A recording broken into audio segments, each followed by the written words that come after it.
The Holy Bible, the King James Version. Read by Alexander Story. The second book of Moses, called Exodus. Chapter 1. Now these are the names of the children of Israel which came into Egypt. Every man and his household came with Jacob. Reuben, Simeon, Levi, and Judah. Issachar, Zebulun, and Benjamin. Dan, and Naphtali, Gad, and Asher. And all the souls that came out of the loins of Jacob were 70 souls, for Joseph was in Egypt already. And Joseph died, and all his brethren, and all that generation. And the children of Israel were fruitful, and increased abundantly, and multiplied, and waxed exceeding mighty, and the land was filled with them. Now there arose up a new king over Egypt, which knew not Joseph. And he said unto his people, Behold, the people of the children of Israel are more and mightier than we. Come on, let us deal wisely with them, lest they multiply, and it come to pass that when there falleth out any war, they join also unto our enemies, and fight against us, and so get them up out of the land. Therefore they did set over them taskmasters, to afflict them with their burdens. And they built for Pharaoh treasure cities, Pithom and Raamses. But the more they afflicted them, the more they multiplied and grew. And they were grieved because of the children of Israel. And the Egyptians made the children of Israel to serve with rigor, and they made their lives bitter with hard bondage, in mortar and in brick, and in all manner of service in the field. All their service wherein they made them serve was with rigor. And the king of Egypt spake to the Hebrew midwives, of which the name of the one was Shiphrah, and the name of the other Puah. And he said, When ye do the office of a midwife to the Hebrew women, and see them upon the stools, if it be a son, then ye shall kill him. But if it be a daughter, then she shall live. The midwives feared God, and did not as the king of Egypt commanded them, but saved the men children alive. And the king of Egypt called for the midwives, and said unto them, Why have ye done this thing, and have saved the men children alive? And the midwives said unto Pharaoh, Because the Hebrew women are not as the Egyptian women, for they are lively, and are delivered ere the midwives come in unto them. Therefore God dealt well with the midwives, and the people multiplied, and waxed very mighty. And it came to pass, because the midwives feared God, that he made them houses. And Pharaoh charged all his people, saying, Every son that is born ye shall cast into the river, and every daughter ye shall save alive. Chapter 2. And there went a man of the house of Levi, and took to wife a daughter of Levi. And the woman conceived, and bare a son. And when she saw him that he was a goodly child, she hid him 3 months. And when she could not longer hide him, she took for him an ark of bulrushes, and daubed it with slime and with fish, and put the child therein, and she laid it in the flags by the river's brink. And his sister stood afar off, to wit what would be done to him. And the daughter of Pharaoh came down to wash herself at the river, and the maiden walked along by the river's side. And when she saw the ark among the flags, she sent her maid to fetch it. And when she had opened it, she saw the child, and behold, the babe wept. And she had compassion on him, and said, This is one of the Hebrews' children. Then said his sister to Pharaoh's daughter, Shall I go and call to thee a nurse of the Hebrew women, that she may nurse the child for thee? And Pharaoh's daughter said to her, Go. And the maid went, and called the child's mother. And Pharaoh's daughter said unto her, Take this child away, and nurse it for me, and I will give thee thy wages. And the woman took the child, and nursed it. And the child grew, and she brought him unto Pharaoh's daughter, and he became her son. And she called his name Moses. And she said, Because I drew him out of the water. And it came to pass in those days, when Moses was grown, that he went out unto his brethren, and looked on their burdens, and he spied an Egyptian smiting an Hebrew, one of his brethren. And he looked this way and that way, and when he saw that there was no man, he slew the Egyptian, and hid him in the sand. And when he went out the second day, behold, 2 men of the Hebrews strove together. And he said to him that did the wrong, Wherefore smitest thou thy fellow? And he said, Who made thee a prince and a judge over us? Intendest thou to kill me as thou killedst the Egyptian? Moses feared and said, Surely this thing is known. Now when Pharaoh heard this thing, he sought to slay Moses. Moses fled from the face of Pharaoh and dwelt in the land of Midian. And he sat down by a well. Now the priest of Midian had 7 daughters, and they came and drew water and filled the troughs to water their father's flocks. And the shepherds came and drove them away. But Moses stood up and helped them and watered their flocks. And when they came to Reuel, their father, he said, How is it that ye are come so soon today? And they said, An Egyptian delivered us out of the hand of the shepherds, and also drew water enough for us and watered the flock. And he said unto his daughters, And where is he? Why is it that ye have left the man? Call him, that he may eat bread. And Moses was content to dwell with the man, and he gave Moses Zipporah his daughter. And she bare him a son, and he called his name Gershom. For he said, I have been a stranger in a strange land. And it came to pass, in process of time, that the king of Egypt died. And the children of Israel sighed by reason of the bondage. And they cried. And their cry came up unto God by reason of the bondage.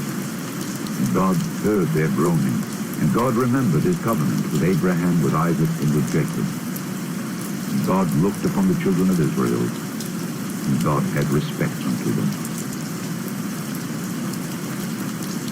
Chapter 3. Now Moses kept the flock of Jethro, his father-in-law, the priest of Midian. And he led the flock to the backside of the desert, and came to the mountain of God, even to Horeb. And the angel of the Lord appeared unto him in a flame of fire out of the midst of a bush. And he looked, and behold, the bush burned with fire, and the bush was not consumed. And Moses said, I will now turn aside and see this great sight, why the bush is not burnt. And when the Lord saw that he turned aside to see, God called unto him out of the midst of the bush and said, Moses, Moses. And he said, Here am I. And he said, Draw not nigh hither. Put off thy shoes from off thy feet, for the place whereon thou standest is holy ground. Moreover, he said, I am the God of thy father, the God of Abraham, the God of Isaac, and the God of Jacob. And Moses hid his face, for he was afraid to look upon God.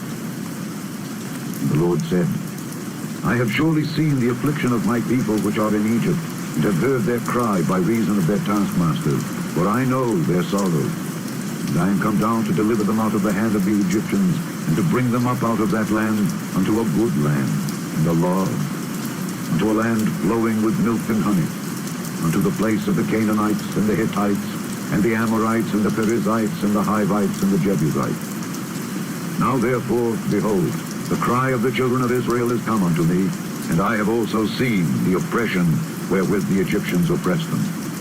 Come now therefore, and I will send thee unto Pharaoh, that thou mayest bring forth my people, the children of Israel, out of Egypt. And Moses said unto God, Who am I, that I should go unto Pharaoh, and that I should bring forth the children of Israel out of Egypt? And he said, Certainly I will be with thee, and this shall be a token unto thee, that I have sent thee. When thou hast brought forth the people out of Egypt, ye shall serve God upon this mountain. And Moses said unto God, Behold, when I come unto the children of Israel, and shall say unto them, The God of your fathers hath sent me unto you, and they shall say to me, What is his name? What shall I say unto them? And God said unto Moses, I am that I am. And he said, Thus shalt thou say unto the children of Israel, I am hath sent me unto you. And God said moreover unto Moses, Thus shalt thou say unto the children of Israel, The Lord God of your fathers, the God of Abraham, the God of Isaac, and the God of Jacob hath sent me unto you. This is my name forever, and this is my memorial unto all generations. Go and gather the elders of Israel together, and say unto them, The Lord God of your fathers, the God of Abraham, of Isaac, and of Jacob, appeared unto me, saying, I have surely visited you, and seen that which is done to you in Egypt. And I have said, I will bring you up out of the affliction of Egypt unto the land of the Canaanites and the Hittites and the Amorites and the Perizzites and the Hivites and the Jebusites, unto a land flowing with milk and honey. And they shall hearken to thy voice, and thou shalt come, thou and the elders of Israel, unto the king of Egypt. And ye shall say unto him, The Lord God of the Hebrews hath met with us. And now let us go, we beseech thee, 3 days' journey into the wilderness, that we may sacrifice to the Lord our God. And I am sure that the king of Egypt will not let you go. No, not by a mighty hand.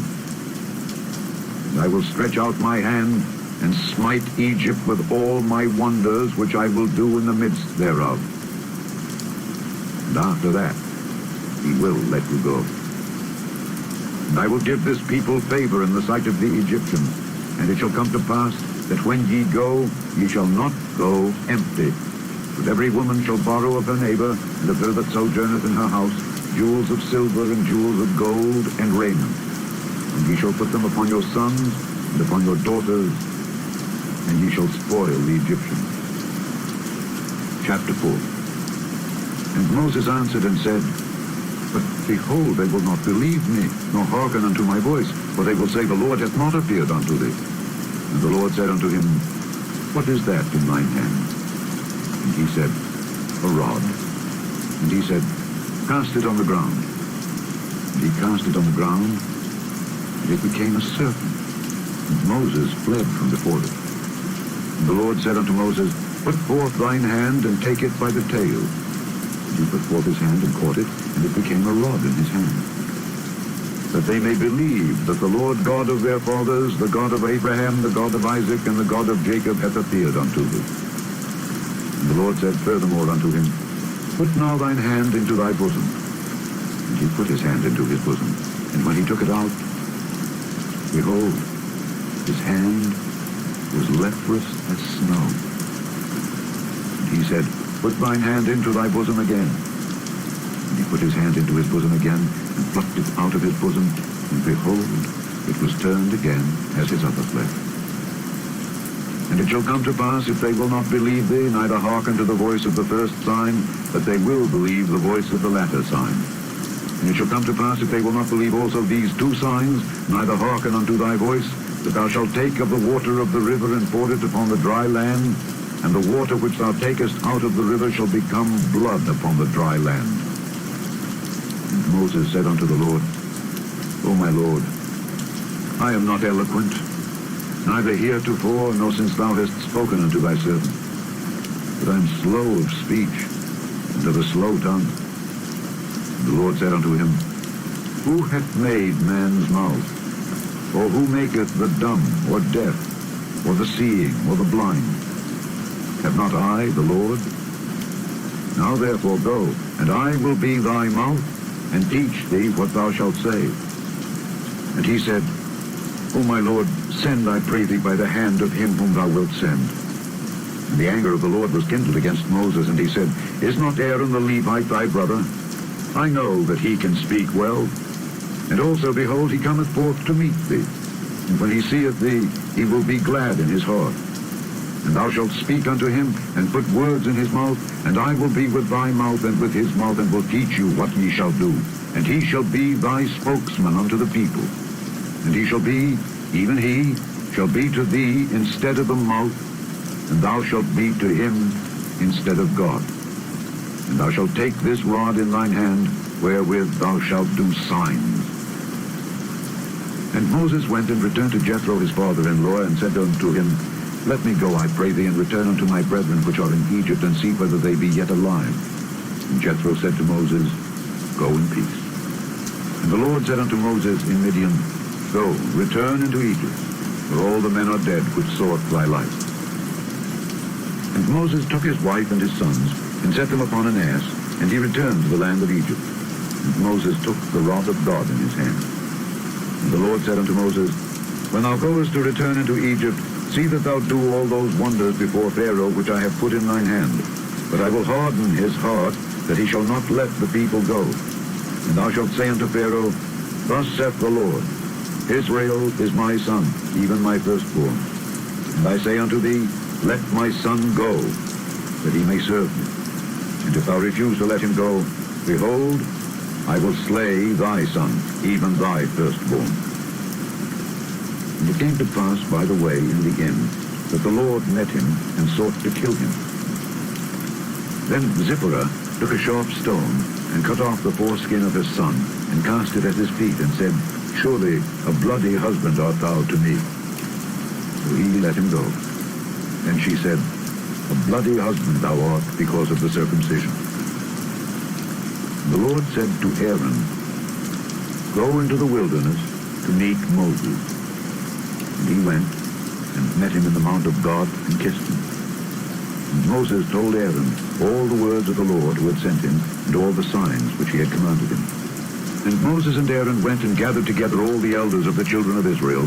And Aaron spake all the words which the Lord had spoken unto Moses, and did the signs in the sight of the people. And the people believed. And when they heard that the Lord had visited the children of Israel, and that he had looked upon their affliction, then they bowed their heads and worshipped. Chapter 5. And afterward Moses and Aaron went in and told Pharaoh, thus saith the Lord God of Israel, let my people go, that they may hold a feast unto me in the wilderness. And Pharaoh said, who is the Lord, that I should obey his voice to let Israel go? I know not the Lord, neither will I let Israel go. And they said, the God of the Hebrews hath met with us. Let us go, we pray thee, 3 days' journey into the desert, and sacrifice unto the Lord our God, lest he fall upon us with pestilence, or with the sword. And the king of Egypt said unto them, wherefore do ye, Moses and Aaron, let the people from their works? Get you unto your burdens.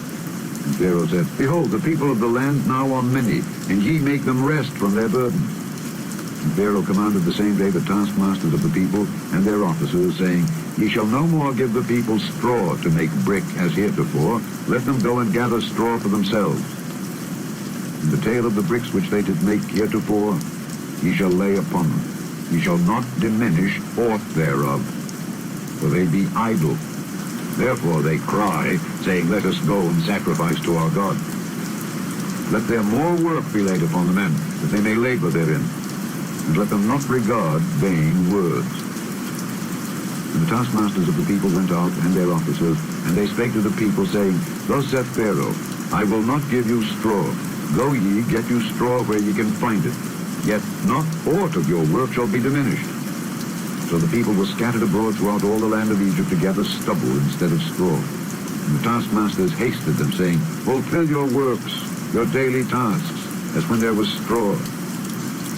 And the officers of the children of Israel, which Pharaoh's taskmasters had set over them, were beaten, and demanded, wherefore have ye not fulfilled your task in making brick both yesterday and today as heretofore? Then the officers of the children of Israel came and cried unto Pharaoh, saying, wherefore dealest thou thus with thy servants? There is no straw given unto thy servants, and they say to us, make brick, and behold, thy servants are beaten. But the fault is in thine own people. But he said, ye are idle, ye are idle. Therefore ye say, let us go and do sacrifice to the Lord. Go therefore now and work, for there shall no straw be given you, yet shall ye deliver the tale of bricks. And the officers of the children of Israel did see that they were in evil case after it was said, ye shall not diminish aught from your bricks of your daily task. And they met Moses and Aaron, who stood in the way as they came forth from Pharaoh, and they said unto them, the Lord look upon you and judge, because ye have made our savor to be abhorred in the eyes of Pharaoh and in the eyes of his servants, to put a sword in their hand to slay us. And Moses returned unto the Lord and said, Lord, wherefore hast thou so evil entreated this people? Why is it that thou hast sent me?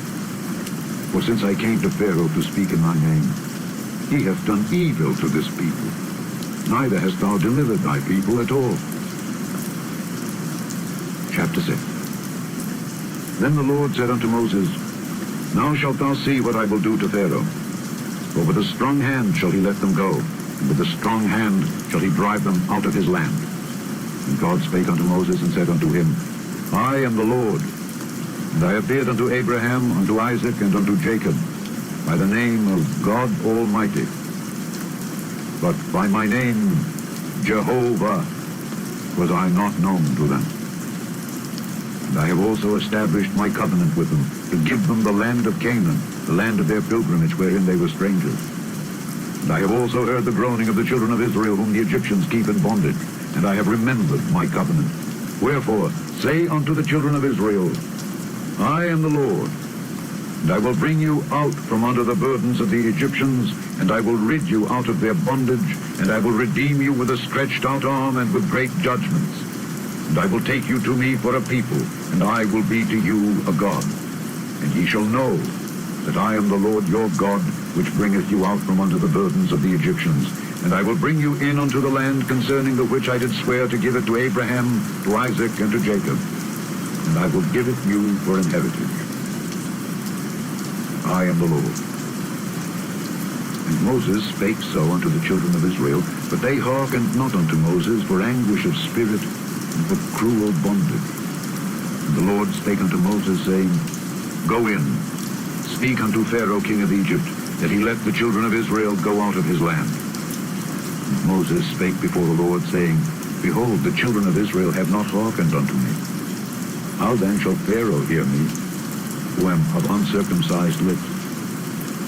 And the Lord spake unto Moses and unto Aaron, and gave them a charge unto the children of Israel, and unto Pharaoh king of Egypt, to bring the children of Israel out of the land of Egypt.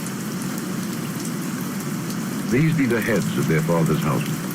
The sons of Reuben, the firstborn of Israel, Enoch, and Palu, Hezron, and Carmi. These be the families of Reuben. And the sons of Simeon, Jemuel, and Jamin, and Ohad, and Jachin, and Zohar, and Shael, the son of a Canaanitish woman. These are the families of Simeon. And these are the names of the sons of Levi according to their generations, Gershon, and Kohath, and Merari. And the years of the life of Levi were 137 years. The sons of Gershon, Libni, and Shimei according to their families.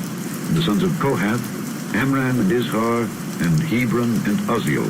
And the years of the life of Kohath were 133 years. And the sons of Merari, Mahali, and Mushai. These are the families of Levi according to their generations. And Amram took him Jochebed, his father's sister, to wife, and she bare him Aaron and Moses. And the years of the life of Amram were 137 years. And the sons of Izhar, Korah, and Nepheg, and Zikri. And the sons of Uzziel, Mishael, and Elzaphan, and Zithri. And Aaron took him Elisheba, daughter of Amminadab, sister of Naashon, to wife. And she bare him Nadab, and Abihu, Eleazar, and Ithamar. And the sons of Korah, Asher, and Elkanah, and Abiasaph. These are the families of the Korhites. And Eleazar, Aaron's son, took him one of the daughters of Putiel to wife, and she bare him Phinehas. These are the heads of the fathers of the Levites according to their families. These are that Aaron and Moses, to whom the Lord said, Bring out the children of Israel from the land of Egypt according to their armies. These are they which spake to Pharaoh, king of Egypt, to bring out the children of Israel from Egypt. These are that Moses and Aaron. And it came to pass on the day when the Lord spake unto Moses in the land of Egypt, that the Lord spake unto Moses, saying, I am the Lord. Speak thou unto Pharaoh, king of Egypt, all that I say unto thee. And Moses said before the Lord, Behold, I am of uncircumcised lips, and how shall Pharaoh hearken unto me? Chapter 7. And the Lord said unto Moses, See, I have made thee a god to Pharaoh, and Aaron thy brother shall be thy prophet. Thou shalt speak all that I command thee, and Aaron thy brother shall speak unto Pharaoh, that he send the children of Israel out of his land. And I will harden Pharaoh's heart, and multiply my signs and my wonders in the land of Egypt. But Pharaoh shall not hearken unto you, that I may lay my hand upon Egypt, and bring forth mine armies and my people, the children of Israel, out of the land of Egypt by great judgments. And the Egyptians shall know that I am the Lord, when I stretch forth mine hand upon Egypt, and bring out the children of Israel from among them. And Moses and Aaron did as the Lord commanded them. So did they. And Moses was 80 years old, and Aaron 83 years old, when they spake unto Pharaoh. And the Lord spake unto Moses and unto Aaron, saying, When Pharaoh shall speak unto you, saying, Show a miracle for you, then thou shalt say unto Aaron, Take thy rod, and cast it before Pharaoh, and it shall become a serpent. And Moses and Aaron went in unto Pharaoh, and they did so as the Lord had commanded. And Aaron cast down his rod before Pharaoh and before his servants, and it became a serpent. Then Pharaoh also called the wise men and the sorcerers. Now the magicians of Egypt, they also did in like manner with their enchantments, for they cast down every man his rod, and they became serpents. But Aaron's rod swallowed up their rods. And he hardened Pharaoh's heart, that he hearkened not unto them, as the Lord had said. And the Lord said unto Moses, Pharaoh's heart is hardened, he refuseth to let the people go. Get thee unto Pharaoh in the morning. Lo, he goeth out unto the water, and thou shalt stand by the river's brink against he come. And the rod which was turned to a serpent shalt thou take in thine hand. And thou shalt say unto him, The Lord God of the Hebrews hath sent me unto thee, saying, Let my people go, that they may serve me in the wilderness. And behold, hitherto thou wouldest not hear. Thus saith the Lord, In this thou shalt know that I am the Lord. Behold, I will smite with the rod that is in mine hand upon the waters which are in the river, and they shall be turned to blood. And the fish that is in the river shall die, and the river shall stink, and the Egyptians shall loathe to drink of the water of the river. And the Lord spake unto Moses, Say unto Aaron, Take thy rod, and stretch out thine hand upon the waters of Egypt, upon their streams, upon their rivers, and upon their ponds, and upon all their pools of water, that they may become blood, and that there may be blood throughout all the land of Egypt, both in vessels of wood and in vessels of stone. And Moses and Aaron did so as the Lord commanded. And he lifted up the rod and smote the waters that were in the river, in the sight of Pharaoh and in the sight of his servants, and all the waters that were in the river were turned to blood. And the fish that was in the river died, and the river stank, and the Egyptians could not drink of the water of the river. And there was blood throughout all the land of Egypt. And the magicians of Egypt did so with their enchantment. And Pharaoh's heart was hardened, neither did he hearken unto them, as the Lord had said. And Pharaoh turned and went into his house, neither did he set his heart to this also. And all the Egyptians digged round about the river for water to drink, for they could not drink of the water of the river. And 7 days were fulfilled after that the Lord had smitten the river. Chapter 8. And the Lord spake unto Moses, Go unto Pharaoh, and say unto him, Thus saith the Lord, Let my people go, that they may serve me. And if thou refuse to let them go, behold, I will smite all thy borders with frogs, and the river shall bring forth frogs abundantly, which shall go up and come into thine house, and into thy bedchamber, and upon thy bed, and into the house of thy servants, and upon thy people, and into thine ovens, and into thy kneading troughs. And the frogs shall come up both on thee, and upon thy people, and upon all thy servants. And the Lord spake unto Moses, Say unto Aaron, Stretch forth thine hand with thy rod over the streams, over the rivers, and over the ponds, and cause frogs to come up upon the land of Egypt. And Aaron stretched out his hand over the waters of Egypt, and the frogs came up and covered the land of Egypt. And the magicians did so with their enchantments, and brought up frogs upon the land of Egypt. Then Pharaoh called for Moses and Aaron, and said, Entreat the Lord that he may take away the frogs from me and from my people, and I will let the people go, that they may do sacrifice unto the Lord. And Moses said unto Pharaoh, Glory over me. When shall I entreat for thee and for thy servants and for thy people, to destroy the frogs from thee and thy houses, that they may remain in the river only? And he said, Tomorrow. And he said, Be it according to thy word, that thou mayest know that there is none like unto the Lord our God. And the frogs shall depart from thee and from thy houses and from thy servants and from thy people. They shall remain in the river only. And Moses and Aaron went out from Pharaoh. And Moses cried unto the Lord because of the frogs which he had brought against Pharaoh. And the Lord did according to the word of Moses, and the frogs died out of the houses, out of the villages, and out of the field. And they gathered them together upon heaps, and the land stank. But when Pharaoh saw that there was respite, he hardened his heart, and hearkened not unto them, as the Lord had said. And the Lord said unto Moses, Say unto Aaron, Stretch out thy rod, and smite the dust of the land, that it may become lice throughout all the land of Egypt. And they did so.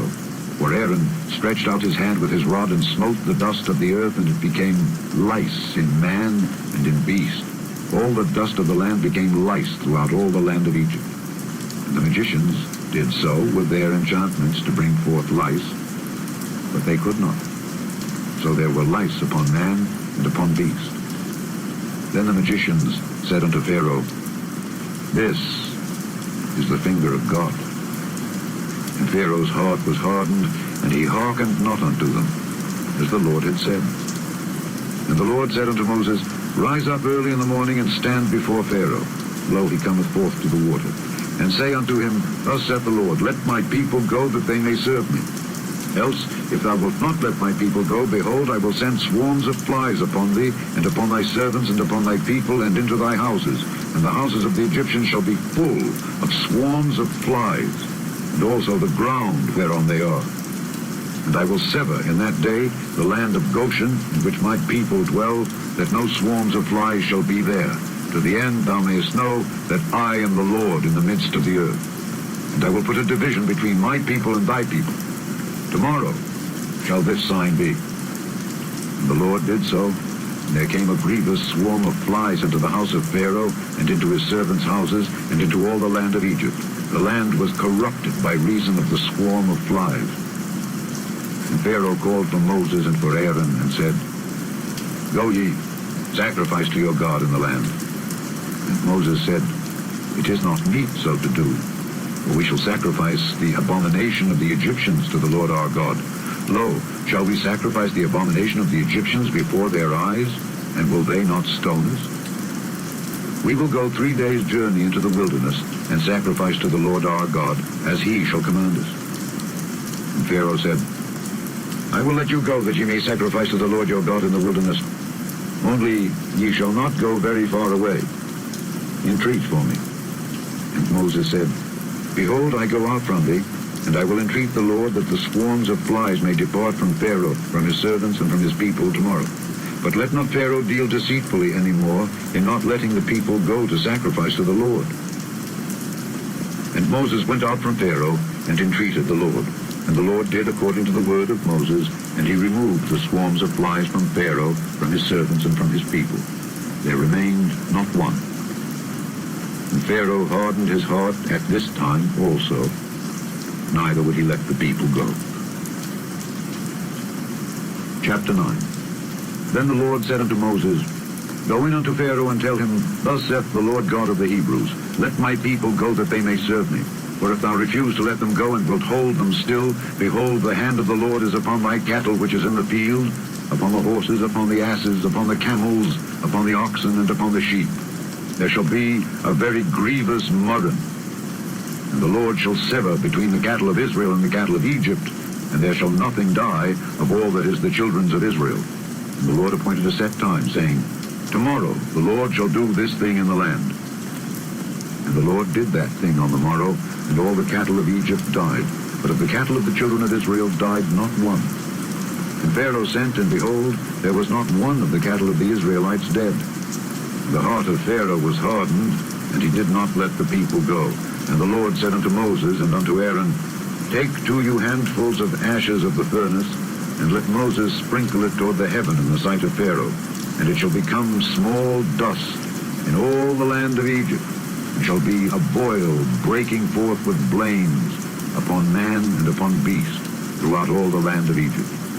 And they took ashes of the furnace and stood before Pharaoh, and Moses sprinkled it up toward the heaven, and it became a boil breaking forth with blains upon man and upon beast. And the magicians could not stand before Moses because of the boils, for the boil was upon the magicians and upon all the Egyptians. And the Lord hardened the heart of Pharaoh, and he hearkened not unto them, as the Lord had spoken unto Moses.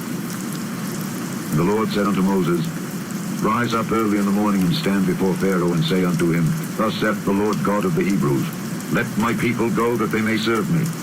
For I will at this time send all my plagues upon thine heart, and upon thy servants, and upon thy people, that thou mayest know that there is none like me in all the earth. For now I will stretch out my hand, that I may smite thee and thy people with pestilence, and thou shalt be cut off from the earth. And in very deed For this cause have I raised thee up, for to show in thee my power, and that my name may be declared throughout all the earth. As yet exaltest thou thyself against my people, that thou wilt not let them go?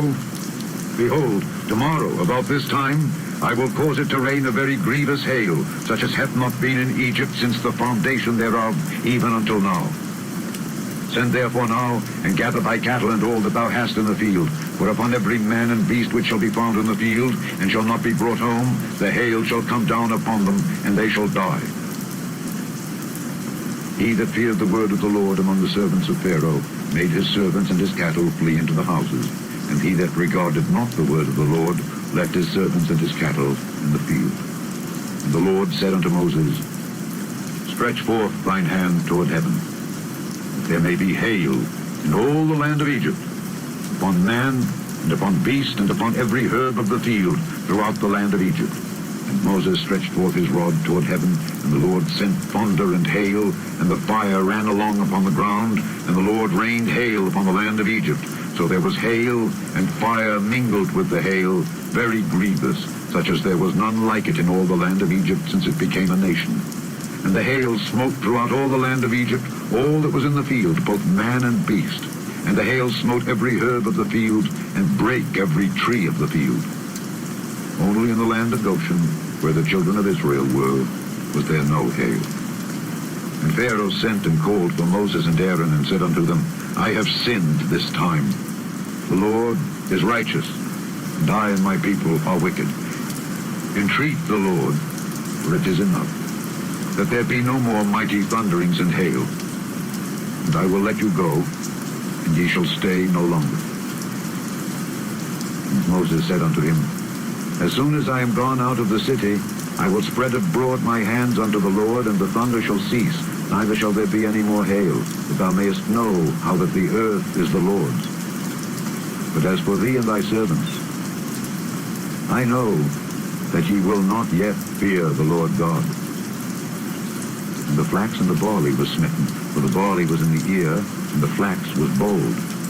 The wheat and the rye were not smitten, for they were not grown up. And Moses went out of the city from Pharaoh, and spread abroad his hands unto the Lord. And the thunders and hail ceased, and the rain was not poured upon the earth. And when Pharaoh saw that the rain and the hail and the thunders were ceased, he sinned yet more, and hardened his heart, he and his servants.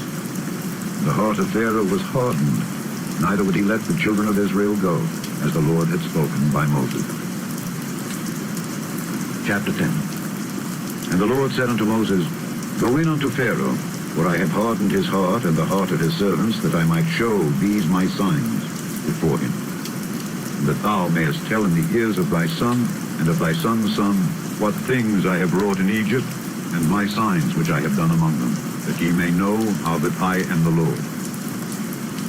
And Moses and Aaron came in unto Pharaoh, and said unto him, Thus saith the Lord God of the Hebrews, How long wilt thou refuse to humble thyself before me?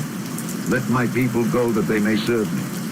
Else if thou refuse to let my people go, behold, tomorrow will I bring the locusts into thy coast, and they shall cover the face of the earth, that one cannot be able to see the earth. And they shall eat the residue of that which is escaped, which remaineth unto you from the hail, and shall eat every tree which groweth for you out of the field. And they shall fill thy houses, and the houses of all thy servants, and the houses of all the Egyptians, which neither thy fathers nor thy fathers' fathers have seen since the day that they were upon the earth unto this day. And he turned himself and went out from Pharaoh. And Pharaoh's servants said unto him, How long shall this man be a snare unto us? Let the men go, that they may serve the Lord their God. Knowest thou not yet that Egypt is destroyed? And Moses and Aaron were brought again unto Pharaoh, and he said unto them, Go, serve the Lord your God. But who are they that shall go? And Moses said, We will go with our young and with our old, with our sons and with our daughters, with our flocks and with our herds will we go, for we must hold a feast unto the Lord. And he said unto them, Let the Lord be so with you as I will let you go and your little ones. Look to it, for evil is before you. Not so. Go now, ye that are men, and serve the Lord, for that ye did desire. And they were driven out from Pharaoh's presence. And the Lord said unto Moses, Stretch out thine hand over the land of Egypt for the locusts, that they may come up upon the land of Egypt and eat every herb of the land, even all that the hail hath left. And Moses stretched forth his rod over the land of Egypt, and the Lord brought an east wind upon the land all that day and all that night. And when it was morning, the east wind brought locusts. And the locusts went up over all the land of Egypt, and rested in all the coasts of Egypt. Very grievous were they. Before them there were no such locusts as they, neither after them shall be such. They covered the face of the whole earth, so that the land was darkened. They did eat every herb of the land, and all the fruit of the trees which the hail had left. And there remained not any green thing in the trees or in the herbs of the field throughout all the land of Egypt. Then Pharaoh called for Moses and Aaron in haste, and he said, I have sinned against the Lord your God and against you. Now therefore forgive, I pray thee, my sin, only this once, and entreat the Lord your God that he may take away from me this death only. And he went out from Pharaoh and entreated the Lord. And the Lord turned a mighty strong west wind, which took away the locusts and cast them into the Red Sea. There remained not one locust in all the coasts of Egypt. But the Lord hardened Pharaoh's heart so that he would not let the children of Israel go.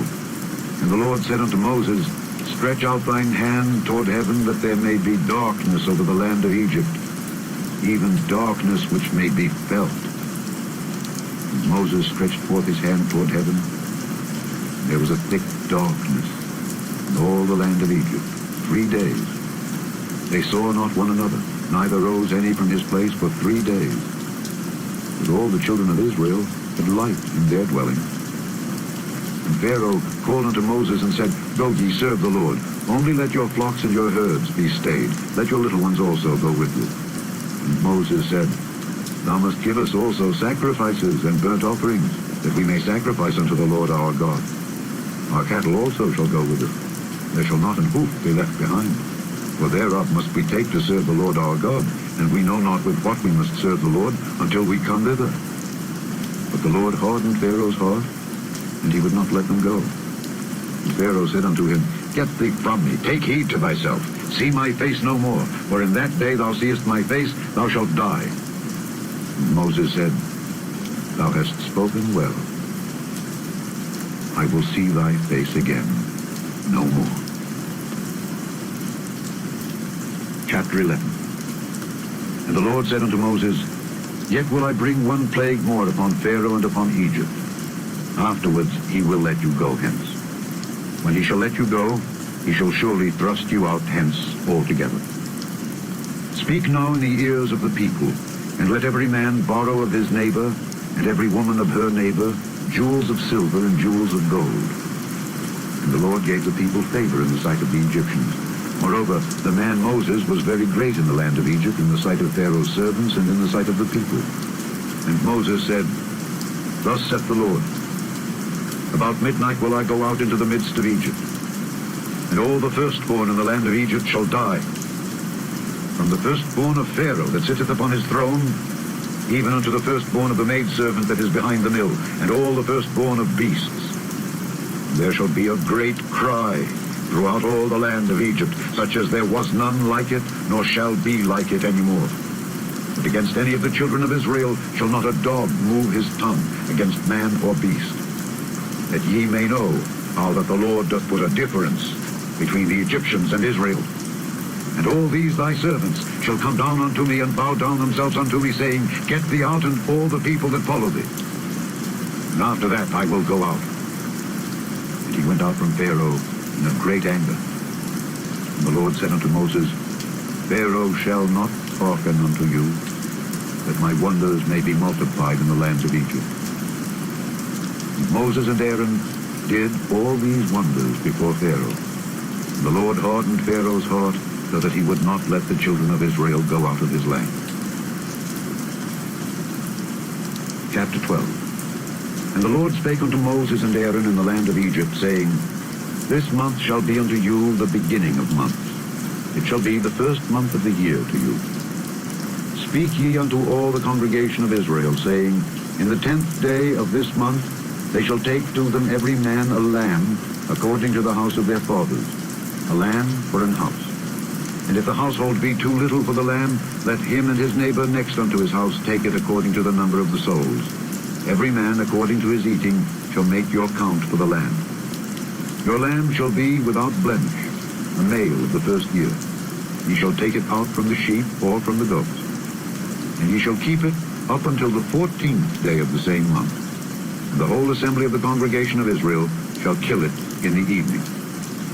And they shall take of the blood and strike it on the two side posts and on the upper doorpost of the houses wherein they shall eat it. And they shall eat the flesh in that night, roast with fire, and unleavened bread, and with bitter herbs they shall eat it. Eat not of it raw, nor sodden at all with water, but roast with fire, his head with his legs, and with the purtenance thereof. And ye shall let nothing of it remain until the morning. And that which remaineth of it until the morning ye shall burn with fire. And thus shall ye eat it, with your loins girded, your shoes on your feet, and your staff in your hand. And ye shall eat it in haste. It is the Lord's Passover.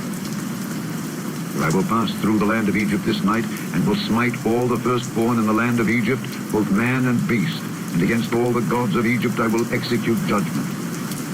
I am the Lord. And the blood shall be to you for a token upon the houses where ye are. And when I see the blood, I will pass over you, and the plague shall not be upon you to destroy you when I smite the land of Egypt. And this day shall be unto you for a memorial, and ye shall keep it a feast to the Lord throughout your generations. Ye shall keep it a feast by an ordinance forever. 7 days shall ye eat unleavened bread. Even the first day ye shall put away leaven out of your houses. Whosoever eateth leavened bread from the first day until the 7th day, that soul shall be cut off from Israel. And in the first day there shall be an holy convocation, and in the 7th day there shall be an holy convocation to you. No manner of work shall be done in them, save that which every man must eat, that only may be done of you. And ye shall observe the feast of unleavened bread. For in this selfsame day have I brought your armies out of the land of Egypt. Therefore shall ye observe this day in your generations by an ordinance forever.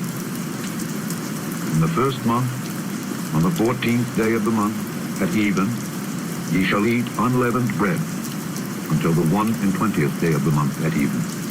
7 days shall there be no leaven found in your houses, for whosoever eateth that which is leavened, even that soul shall be cut off from the congregation of Israel, whether he be a stranger or born in the land. Ye shall eat nothing leavened. In all your habitations shall ye eat unleavened bread. Then Moses called for all the elders of Israel, and said unto them, Draw out and take you a lamb according to your families, and kill the Passover. And ye shall take a bunch of hyssop, and dip it in the blood that is in the basin, and strike the lintel and the two side posts with the blood that is in the basin. And none of you shall go out at the door of his house until the morning. For the Lord will pass through to smite the Egyptians. When he seeth the blood upon the lintel and on the two side posts, the Lord will pass over the door, and will not suffer the destroyer to come in unto your houses to smite you. And ye shall observe this thing for an ordinance to thee and to thy sons forever. And it shall come to pass, when ye be come to the land which the Lord will give you, according as he hath promised, that ye shall keep this service. And it shall come to pass, when your children shall say unto you, What mean ye by this service? That ye shall say, It is the sacrifice of the Lord's Passover, who passed over the houses of the children of Israel in Egypt, when he smote the Egyptians and delivered our houses. And the people bowed the head and worshipped. And the children of Israel went away, and did as the Lord had commanded Moses and Aaron. So did they. And it came to pass that at midnight the Lord smote all the firstborn in the land of Egypt, from the firstborn of Pharaoh that sat on his throne, unto the firstborn of the captive that was in the dungeon, and all the firstborn of cattle. And Pharaoh rose up in the night, he and all his servants and all the Egyptians, and there was a great cry in Egypt, for there was not a house where there was not one dead. And he called for Moses and Aaron by night, and said, Rise up and get you forth from among my people, both ye and the children of Israel, and go, serve the Lord as ye have said. Also take your flocks and your herds, as ye have said, and be gone, and bless me also. The Egyptians were urgent upon the people that they might send them out of the land in haste, for they said, We be all dead men.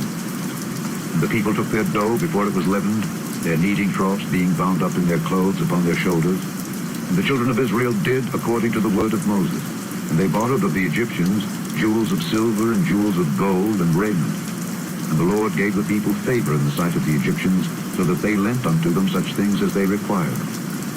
And they spoiled the Egyptians. And the children of Israel journeyed from Ramesses to Succoth, about 600,000 on foot that were men, beside children. And a mixed multitude went up also with them, and flocks and herds, even very much cattle. And they baked unleavened cakes of the dough which they brought forth out of Egypt, for it was not leavened, because they were thrust out of Egypt, and could not tarry, neither had they prepared for themselves any victual. Now the sojourning of the children of Israel who dwelt in Egypt was 430 years. And it came to pass at the end of the 430 years, even the selfsame day it came to pass, that all the hosts of the Lord went out from the land of Egypt. It is a night to be much observed unto the Lord, for bringing them out from the land of Egypt. This is that night of the Lord, to be observed of all the children of Israel in their generations. And the Lord said unto Moses and Aaron, This is the ordinance of the Passover. There shall no stranger eat thereof. But every man's servant that is bought for money, when thou hast circumcised him, then shall he eat thereof. A foreigner and an hired servant shall not eat thereof.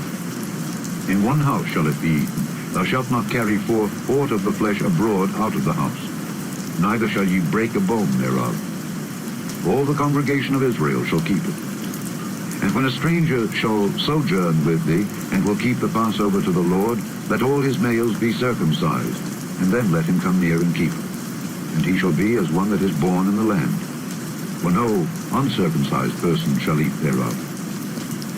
One law shall be to him that is homeborn, and unto the stranger that sojourneth among you. Thus did all the children of Israel, as the Lord commanded Moses and Aaron, so did they. And it came to pass the selfsame day, that the Lord did bring the children of Israel out of the land of Egypt by their armies. Chapter 13. And the Lord spake unto Moses, saying, Sanctify unto me all the firstborn, whatsoever openeth the womb among the children of Israel, both of man and of beast. It is mine. And Moses said unto the people, Remember this day in which ye came out from Egypt, out of the house of bondage. For by strength of hand the Lord brought you out from this place. There shall no leavened bread be eaten. This day came ye out in the month Abib. And it shall be, when the Lord shall bring thee into the land of the Canaanites, and the Hittites, and the Amorites, and the Hivites, and the Jebusites, which he sware unto thy fathers to give thee, a land flowing with milk and honey, that thou shalt keep this service in this month. 7 days thou shalt eat unleavened bread, and in the 7th day shall be a feast to the Lord. Unleavened bread shall be eaten 7 days, and there shall no leavened bread be seen with thee, neither shall there be leaven seen with thee in all thy quarters. And thou shalt show thy son in that day, saying, This is done, because of that which the Lord did unto me, when I came forth out of Egypt. And it shall be for a sign unto thee upon thine hand, and for a memorial between thine eyes, that the Lord's law may be in thy mouth. For with a strong hand hath the Lord brought thee out of Egypt. Thou shalt therefore keep this ordinance in his season from year to year. And it shall be, when the Lord shall bring thee into the land of the Canaanites, as he sware unto thee and to thy fathers, and shall give it thee, that thou shalt set apart unto the Lord all that openeth the matrix, and every firstling that cometh of a beast which thou hast. The male shall be the Lord's. And every firstling of an ass thou shalt redeem with a lamb, and if thou wilt not redeem it, then thou shalt break his neck. And all the firstborn of man among thy children shalt thou redeem. And it shall be, when thy son asketh thee in time to come, saying, What is this? That thou shalt say unto him, By strength of hand the Lord brought us out from Egypt, from the house of bondage. And it came to pass, when Pharaoh would hardly let us go, that the Lord slew all the firstborn in the land of Egypt, both the firstborn of man and the firstborn of beast. Therefore I sacrifice to the Lord all that openeth the matrix, being male. But all the firstborn of my children I redeem. And it shall be for a token upon thine hand, and for frontlets between thine eyes. For by strength of hand the Lord brought us forth out of Egypt.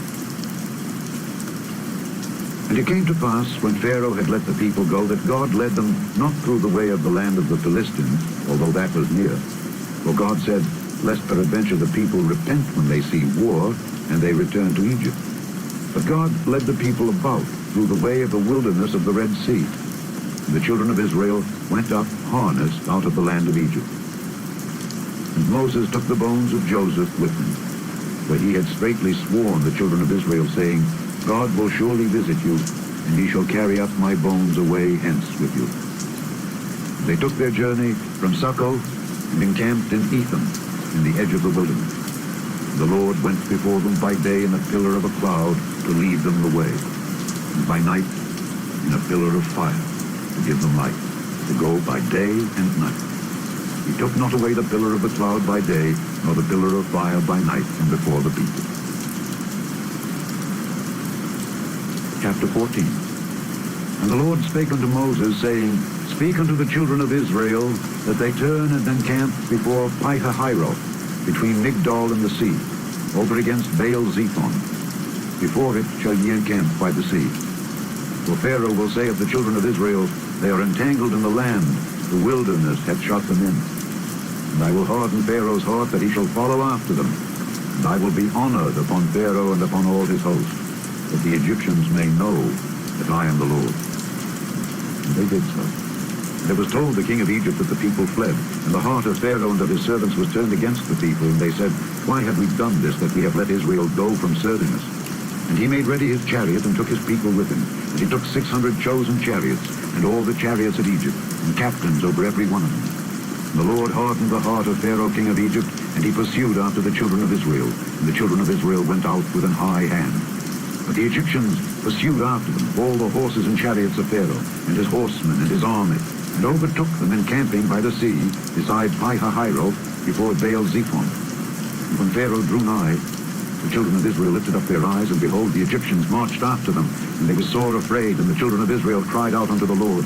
And they said unto Moses, Because there were no graves in Egypt, hast thou taken us away to die in the wilderness? Wherefore hast thou dealt thus with us, to carry us forth out of Egypt? Is not this the word that we did tell thee in Egypt, saying, Let us alone, that we may serve the Egyptians?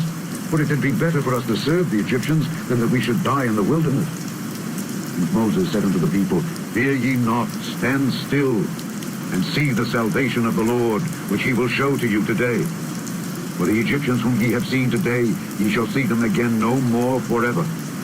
The Lord shall fight for you, and ye shall hold your peace. And the Lord said unto Moses, Wherefore criest thou unto me? Speak unto the children of Israel that they go forward. But lift thou up thy rod, and stretch out thine hand over the sea, and divide it. And the children of Israel shall go on dry ground through the midst of the sea. And I, behold, I will harden the hearts of the Egyptians, and they shall follow them. And I will get me honor upon Pharaoh and upon all his host, upon his chariots and upon his horsemen. And the Egyptians shall know that I am the Lord, and I have gotten me honor upon Pharaoh, upon his chariots, and upon his horsemen. And the angel of God, which went before the camp of Israel, removed and went behind them. And the pillar of the cloud went from before their face and stood behind them. And it came between the camp of the Egyptians and the camp of Israel. And there was a cloud and darkness to them, but it gave light by night to these, so that the one came not near the other all the night. And Moses stretched out his hand over the sea, and the Lord caused the sea to go back by a strong east wind all that night, and made the sea dry land, and the waters were divided. And the children of Israel went into the midst of the sea upon the dry ground. And the waters were a wall unto them on their right hand and on their left. And the Egyptians pursued, and went in after them to the midst of the sea, even all Pharaoh's horses, his chariots, and his horsemen. And it came to pass that in the morning watch the Lord looked unto the host of the Egyptians through the pillar of fire and of the cloud, and troubled the host of the Egyptians. and took off their chariot wheels, that they drave them heavily, so that the Egyptians said, Let us flee from the face of Israel, for the Lord fighteth for them against the Egyptians. And the Lord said unto Moses, Stretch out thine hand over the sea, that the waters may come again upon the Egyptians, upon their chariots and upon their horsemen. And Moses stretched forth his hand over the sea, and the sea returned to his strength when the morning appeared, and the Egyptians fled against it. And the Lord overthrew the Egyptians in the midst of the sea, and the waters returned and covered the chariots and the horsemen and all the host of Pharaoh that came into the sea after them. There remained not so much as one of them. But the children of Israel walked upon dry land in the midst of the sea, and the waters were a wall unto them on their right hand and on their left. Thus the Lord saved Israel that day out of the hand of the Egyptians. And Israel saw the Egyptians dead upon the seashore. And Israel saw that great work which the Lord did upon the Egyptians. And the people feared the Lord and believed the Lord and his servant Moses. Chapter 15. Then sang Moses and the children of Israel this song unto the Lord, and spake, saying, I will sing unto the Lord, for he hath triumphed gloriously. The horse and his rider hath he thrown into the sea. The Lord is my strength and song, and he is become my salvation. He is my God, and I will prepare him an habitation, my father's God, and I will exalt him. The Lord is a man of war. The Lord is his name. Pharaoh's chariots and his host hath he cast into the sea. His chosen captains also are drowned in the Red Sea. The depths have covered them. They sank into the bottom as a stone.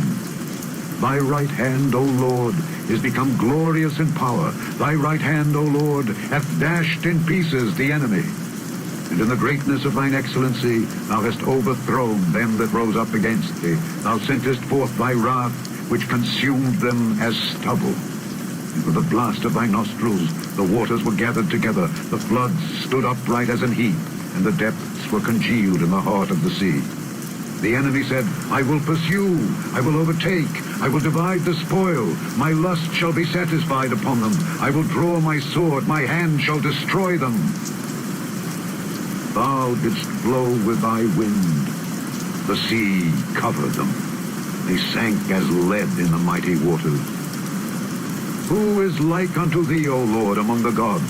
Who is like thee, glorious in holiness, fearful in praises, doing wonders?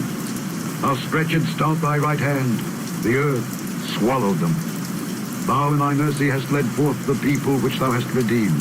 Thou hast guided them in thy strength unto thy holy habitation. The people shall hear and be afraid.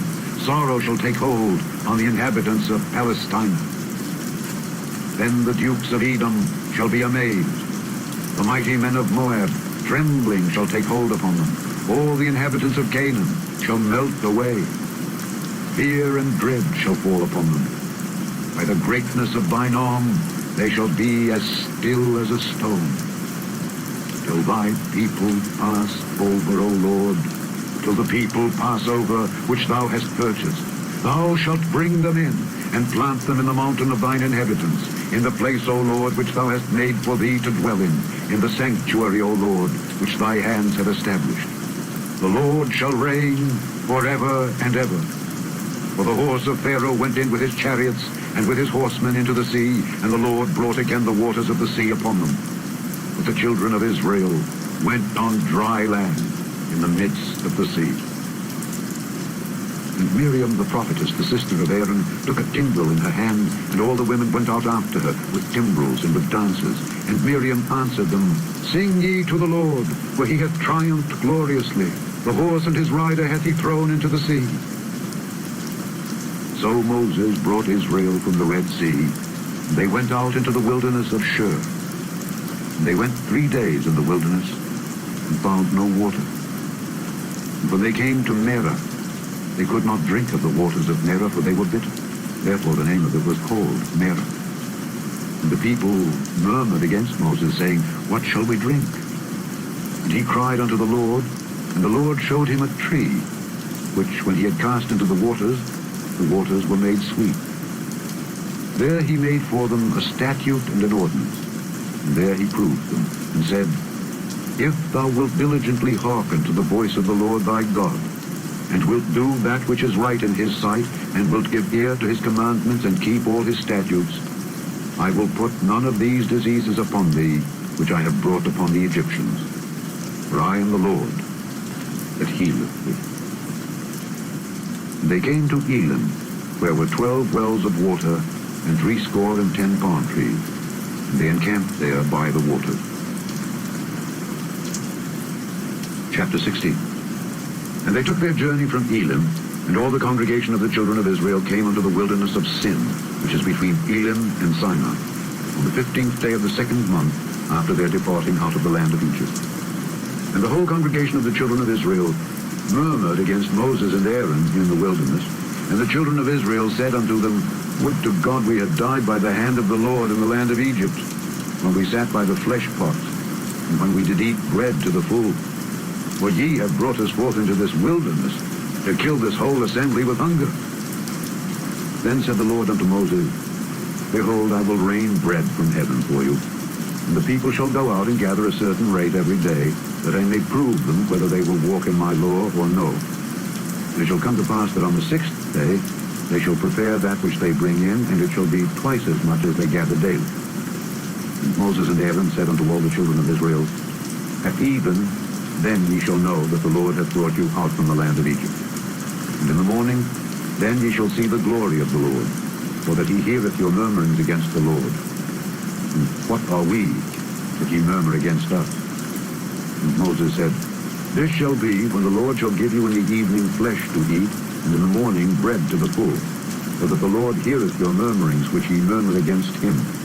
And what are we? Your murmurings are not against us, but against the Lord. And Moses spake unto Aaron, Say unto all the congregation of the children of Israel, Come near before the Lord, for he hath heard your murmurings. And it came to pass, as Aaron spake unto the whole congregation of the children of Israel, that they looked toward the wilderness, and behold, the glory of the Lord appeared in the cloud. And the Lord spake unto Moses, saying, I have heard the murmurings of the children of Israel. Speak unto them, saying, At even ye shall eat flesh, and in the morning ye shall be filled with bread, and ye shall know that I am the Lord your God. And it came to pass that at even the quails came up and covered the camp. And in the morning the dew lay round about the host. And when the dew that lay was gone up, behold, upon the face of the wilderness there lay a small round thing, as small as the hoarfrost on the ground. And when the children of Israel saw it, they said one to another, It is manna, for they wist not what it was. And Moses said unto them, This is the bread which the Lord hath given you to eat. This is the thing which the Lord hath commanded. Gather of it every man according to his eating, an omer for every man according to the number of your persons. Take ye every man for them which are in his tent. And the children of Israel did so, and gathered, some more, some less. And when they did meet it with an omer, he that gathered much had nothing over, and he that gathered little had no lack. They gathered every man according to his eating. And Moses said, Let no man leave of it till the morning. Notwithstanding, they hearkened not unto Moses, but some of them left of it until the morning. And it bred worms and stank. And Moses was wroth with them. And they gathered it every morning, every man according to his eating. And when the sun waxed hot, it melted. And it came to pass that on the 6th day they gathered twice as much bread, 2 omers for one man. And all the rulers of the congregation came and told Moses, and he said unto them, This is that which the Lord hath said, Tomorrow is the rest of the holy Sabbath unto the Lord. Bake that which ye will bake today, and seed that ye will seed, and that which remaineth over lay up for you to be kept until the morning. And they laid it up till the morning, as Moses bade, and it did not stink, neither was there any worm therein. And Moses said, Eat that today, for today is a Sabbath unto the Lord. Today ye shall not find it in the field. 6 days ye shall gather it, but on the 7th day, which is the Sabbath, in it there shall be none. And it came to pass that there went out some of the people on the 7th day for to gather, and they found none.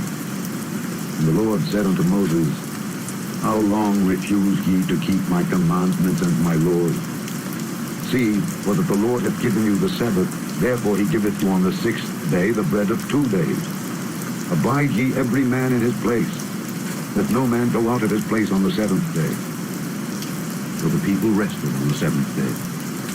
And the house of Israel called the name thereof manna, and it was like coriander seed, white, and the taste of it was like wafers made with honey.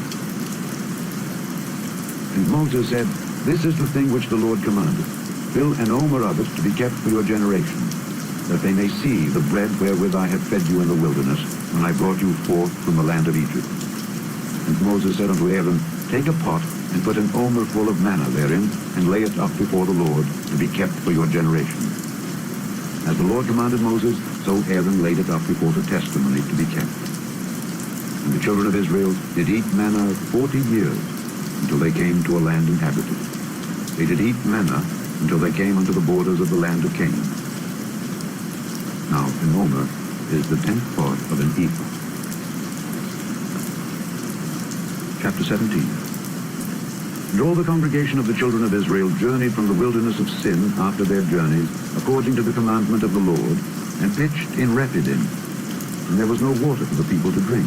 Wherefore the people did chide with Moses, and said, Give us water that we may drink. And Moses said unto them, Why chide ye with me? Wherefore do ye tempt the Lord? And the people thirsted there for water, and the people murmured against Moses, and said, Wherefore is this that thou hast brought us up out of Egypt to kill us and our children and our cattle with thirst? And Moses cried unto the Lord, saying, What shall I do unto this people? They be almost ready to stone me. And the Lord said unto Moses, Go on before the people, and take with thee of the elders of Israel, and thy rod, wherewith thou smotest the river, take in thine hand, and go.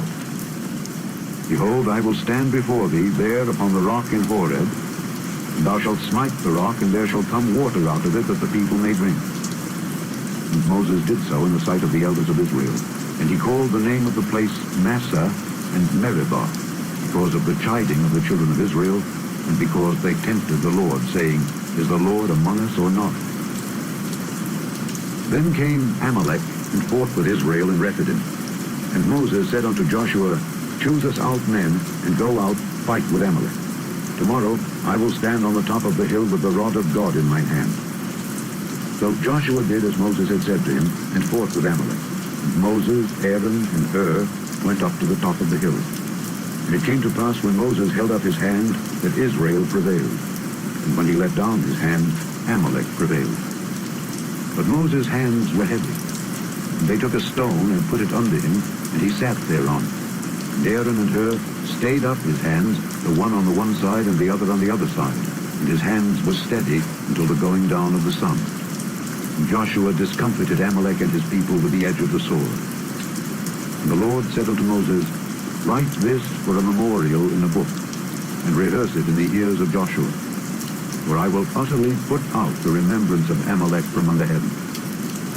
And Moses built an altar, and called the name of it Jehovah Nissi. For he said, Because the Lord hath sworn that the Lord will have war with Amalek from generation to generation. Chapter 18. When Jethro, the priest of Midian, Moses' father-in-law, heard of all that God had done for Moses and for Israel his people, and that the Lord had brought Israel out of Egypt, then Jethro, Moses' father-in-law, took Zipporah, Moses' wife, after he had sent her back, and her 2 sons, of which the name of the one was Gershom, for he said, I have been an alien in a strange land, and the name of the other was Eliezer, for the God of my father, said he, was mine help, and delivered me from the sword of Pharaoh. And Jethro, Moses' father-in-law, came with his sons and his wife unto Moses into the wilderness, where he had camped at the mount of God. And he said unto Moses, I, thy father-in-law Jethro, am come unto thee, and thy wife and her 2 sons with her. And Moses went out to meet his father-in-law, and did obeisance, and kissed him. And they asked each other of their welfare. And they came into the tent. And Moses told his father-in-law all that the Lord had done unto Pharaoh and to the Egyptians for Israel's sake, and all the travail that had come upon them by the way, and how the Lord delivered them. And Jethro rejoiced for all the goodness which the Lord had done to Israel, whom he had delivered out of the hand of the Egyptians. And Jethro said, Blessed be the Lord, who hath delivered you out of the hand of the Egyptians and out of the hand of Pharaoh, who hath delivered the people from under the hand of the Egyptians. Now I know that the Lord is greater than all gods. For in the thing wherein they dealt proudly, he was above them. And Jethro, Moses' father-in-law, took a burnt offering and sacrifices for God. And Aaron came and all the elders of Israel to eat bread with Moses' father-in-law before God. And it came to pass on the morrow that Moses sat to judge the people. And the people stood by Moses from the morning unto the evening. And when Moses' father-in-law saw all that he did to the people, he said, What is this thing that thou doest to the people? Why sittest thou thyself alone, and all the people stand by thee from morning unto even? And Moses said unto his father-in-law, Because the people come unto me to inquire of God. When they have a matter, they come unto me, and I judge between one and another, and I do make them know the statutes of God and his laws. And Moses' father-in-law said unto him, The thing that thou doest is not good. I will surely wear away both thou and this people that is with thee. For this thing is too heavy for thee. Thou art not able to perform it thyself alone. Hearken now unto my voice.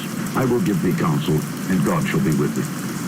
Be thou for the people to Godward, that thou mayest bring the causes unto God.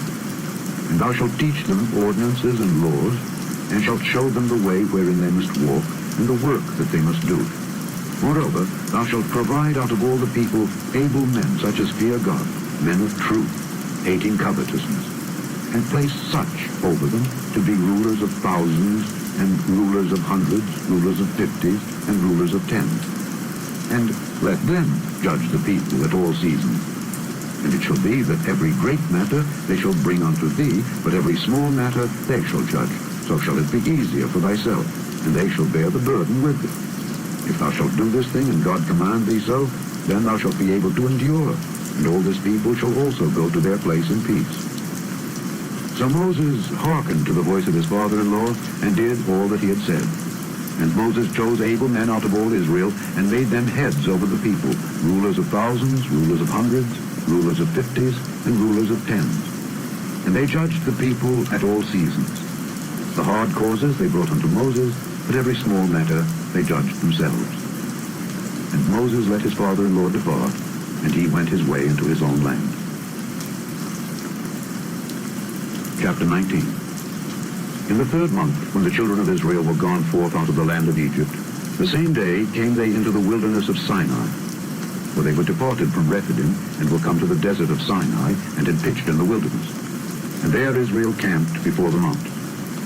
And Moses went up unto God, and the Lord called unto him out of the mountain, saying, Thus shalt thou say to the house of Jacob, and tell the children of Israel, Ye have seen what I did unto the Egyptians, and how I bare you on eagles' wings, and brought you unto myself. Now therefore, if ye will obey my voice indeed, and keep my covenant, then ye shall be a peculiar treasure unto me above all people, for all the earth is mine. And ye shall be unto me a kingdom of priests, and an holy nation. These are the words which thou shalt speak unto the children of Israel. And Moses came and called for the elders of the people, and laid before their faces all these words which the Lord commanded them. And all the people answered together and said, All that the Lord hath spoken we will do. And Moses returned the words of the people unto the Lord. And the Lord said unto Moses, Lo, I come unto thee in a thick cloud, that the people may hear when I speak with thee, and believe thee forever. And Moses told the words of the people unto the Lord. And the Lord said unto Moses, Go unto the people, and sanctify them today and tomorrow, and let them wash their clothes, and be ready against the 3rd day. For the 3rd day the Lord will come down in the sight of all the people upon Mount Sinai. And thou shalt set bounds unto the people round about, saying, Take heed to yourselves, that ye go not up into the mount, or touch the border of it. Whosoever toucheth the mount shall be surely put to death. There shall not an hand touch it, but he shall surely be stoned, or shot through. Whether it be beast or man, it shall not live. When the trumpet soundeth long, they shall come up to the mount. And Moses went down from the mount unto the people, and sanctified the people, and they washed their clothes. And he said unto the people, Be ready against the 3rd day.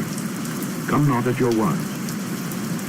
And it came to pass, on the 3rd day in the morning, that there were thunders and lightnings, and a thick cloud upon the mount, and the voice of the trumpet exceeding loud, so that all the people that was in the camp trembled. And Moses brought forth the people out of the camp to meet with God, and they stood at the nether part of the mount. And Mount Sinai was all together on a smoke, because the Lord descended upon it in fire.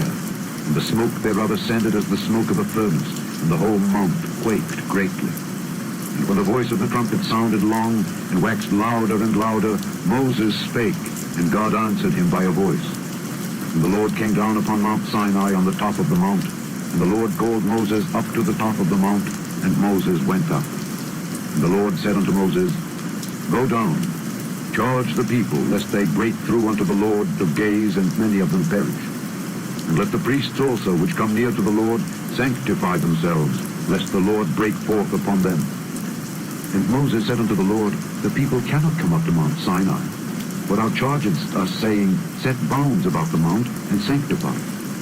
And the Lord said unto him, Away, get thee down, and thou shalt come up, thou and Aaron with thee. But let not the priests and the people break through to come up unto the Lord, lest he break forth upon them. So Moses went down unto the people, and spake unto them.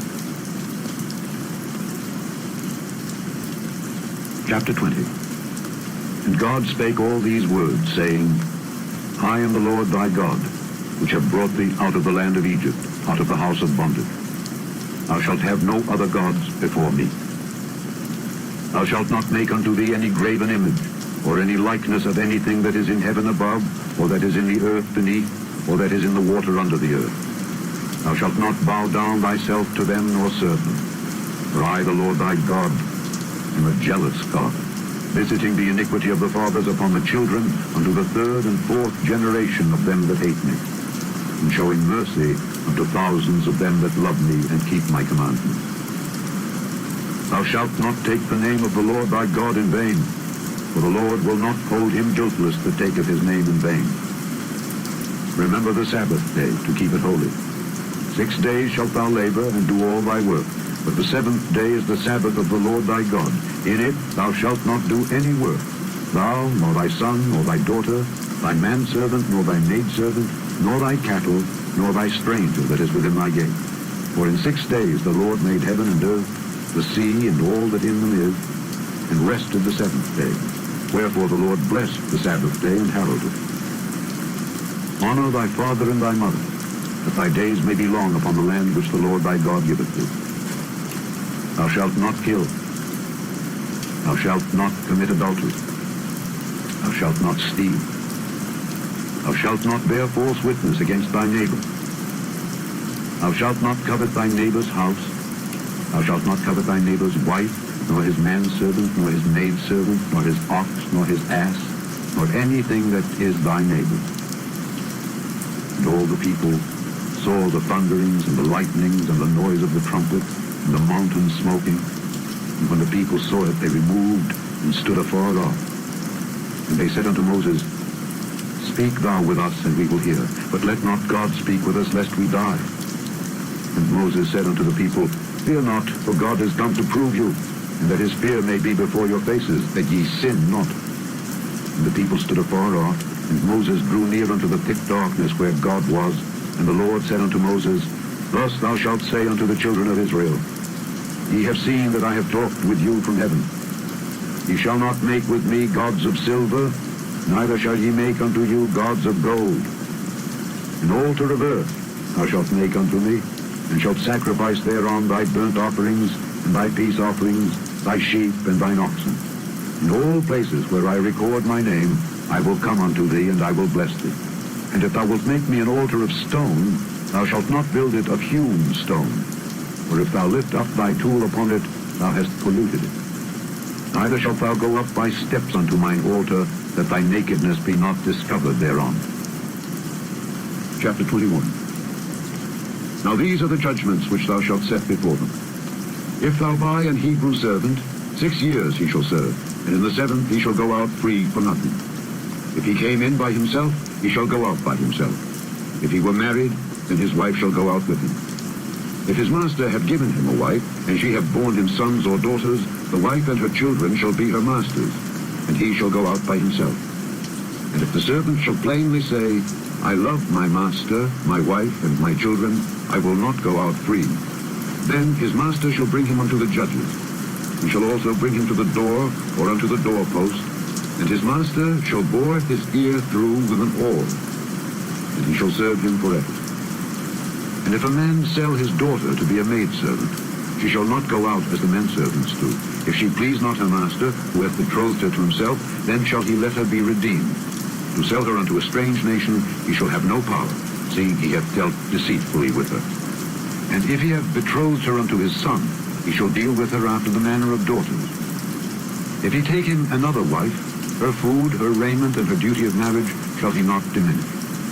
And if he do not these three unto her, then shall she go out free without money. He that smiteth a man so that he die shall be surely put to death. And if a man lie not in wait, but God deliver him into his hand, then I will appoint thee a place whither he shall flee. But if a man come presumptuously upon his neighbor to slay him with guile, thou shalt take him from mine altar, that he may die. And he that smiteth his father or his mother shall be surely put to death. And he that stealeth a man and selleth him, or if he be found in his hand, he shall surely be put to death.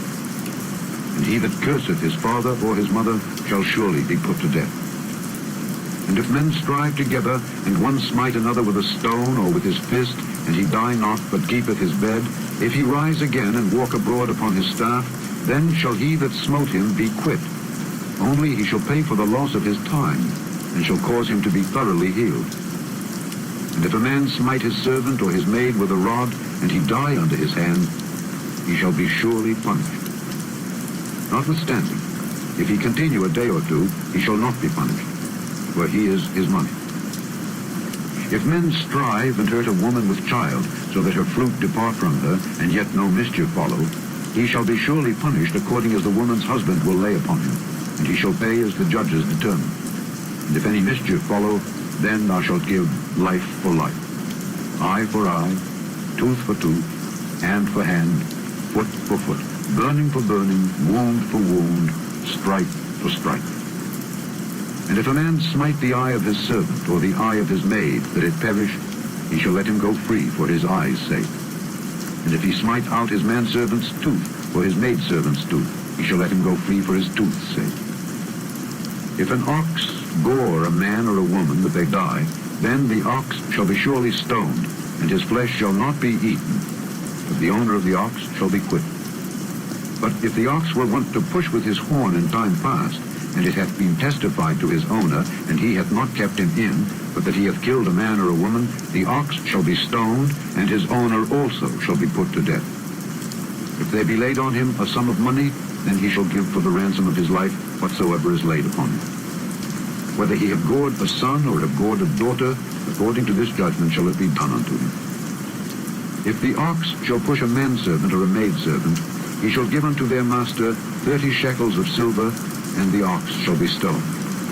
And if a man shall open a pit, or if a man shall dig a pit and not cover it, and an ox or an ass fall therein, the owner of the pit shall make it good, and give money unto the owner of them, and the dead beast shall be his. And if one man's ox hurt another, that he die, then they shall sell the live ox, and divide the money of it, and the dead ox also they shall divide. Or if it be known that the ox hath used to push in time past, and his owner hath not kept him in, he shall surely pay ox for ox, and the dead shall be his own. Chapter 22. If a man shall steal an ox or a sheep, and kill it or sell it, he shall restore 5 oxen for an ox, and 4 sheep for a sheep. If a thief be found breaking up, and be smitten that he die, there shall no blood be shed for him. If the sun be risen upon him, there shall be blood shed for him, for he should make full restitution.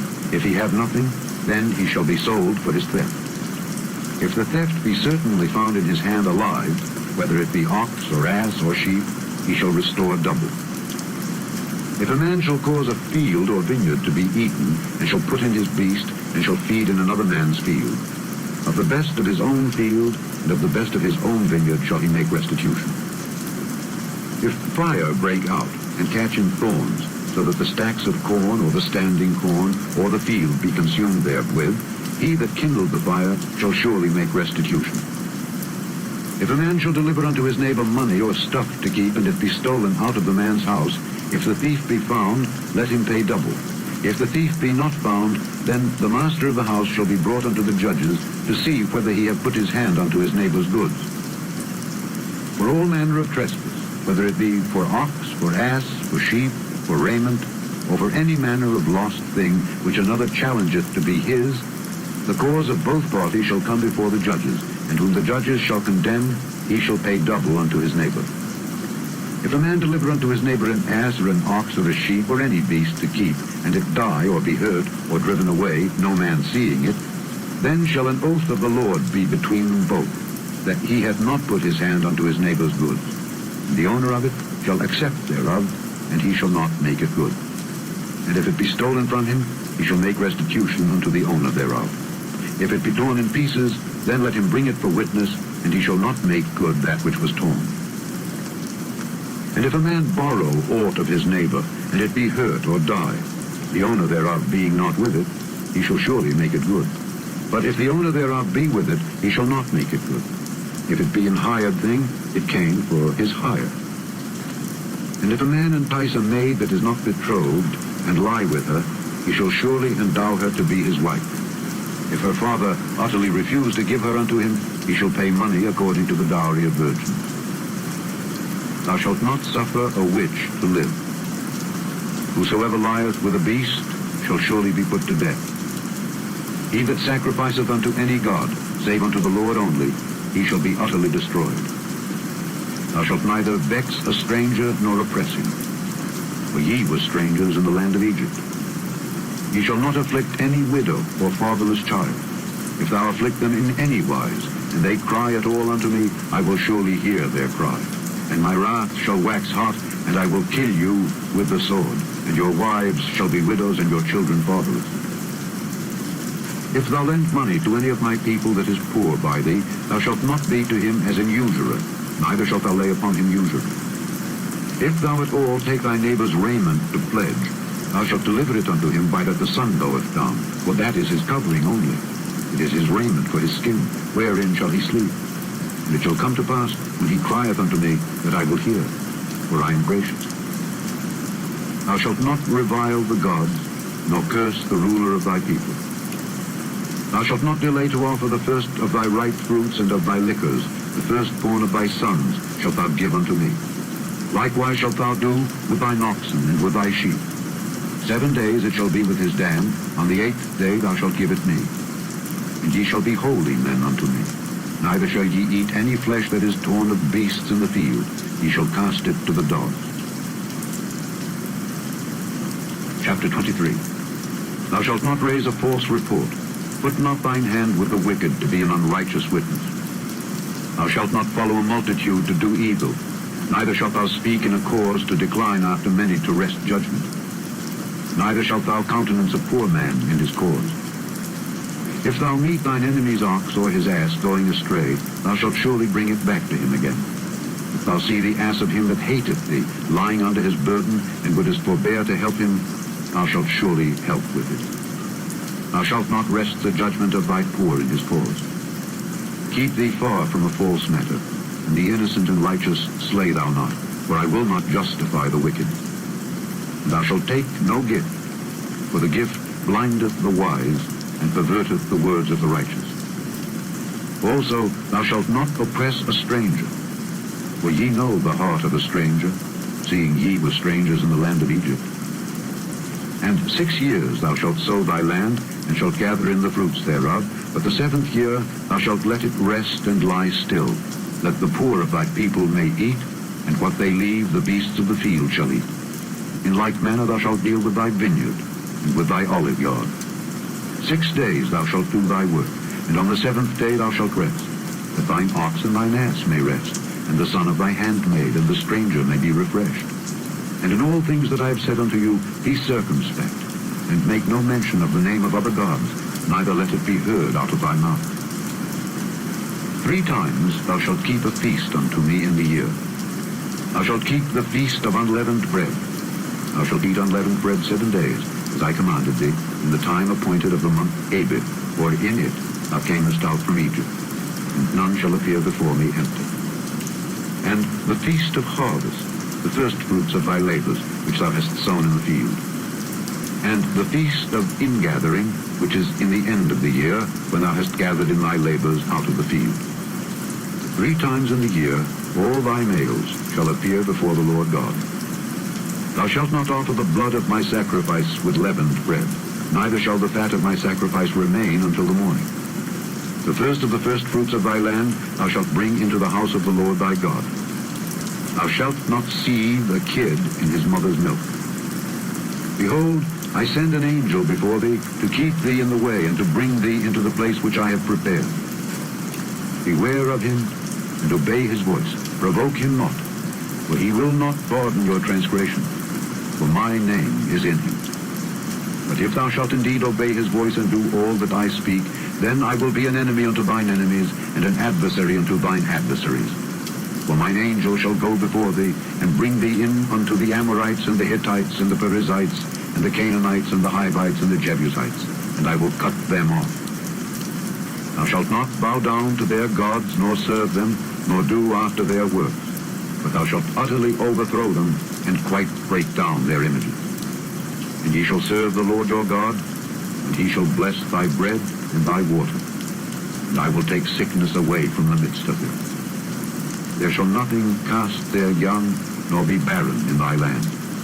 The number of thy days I will fulfill.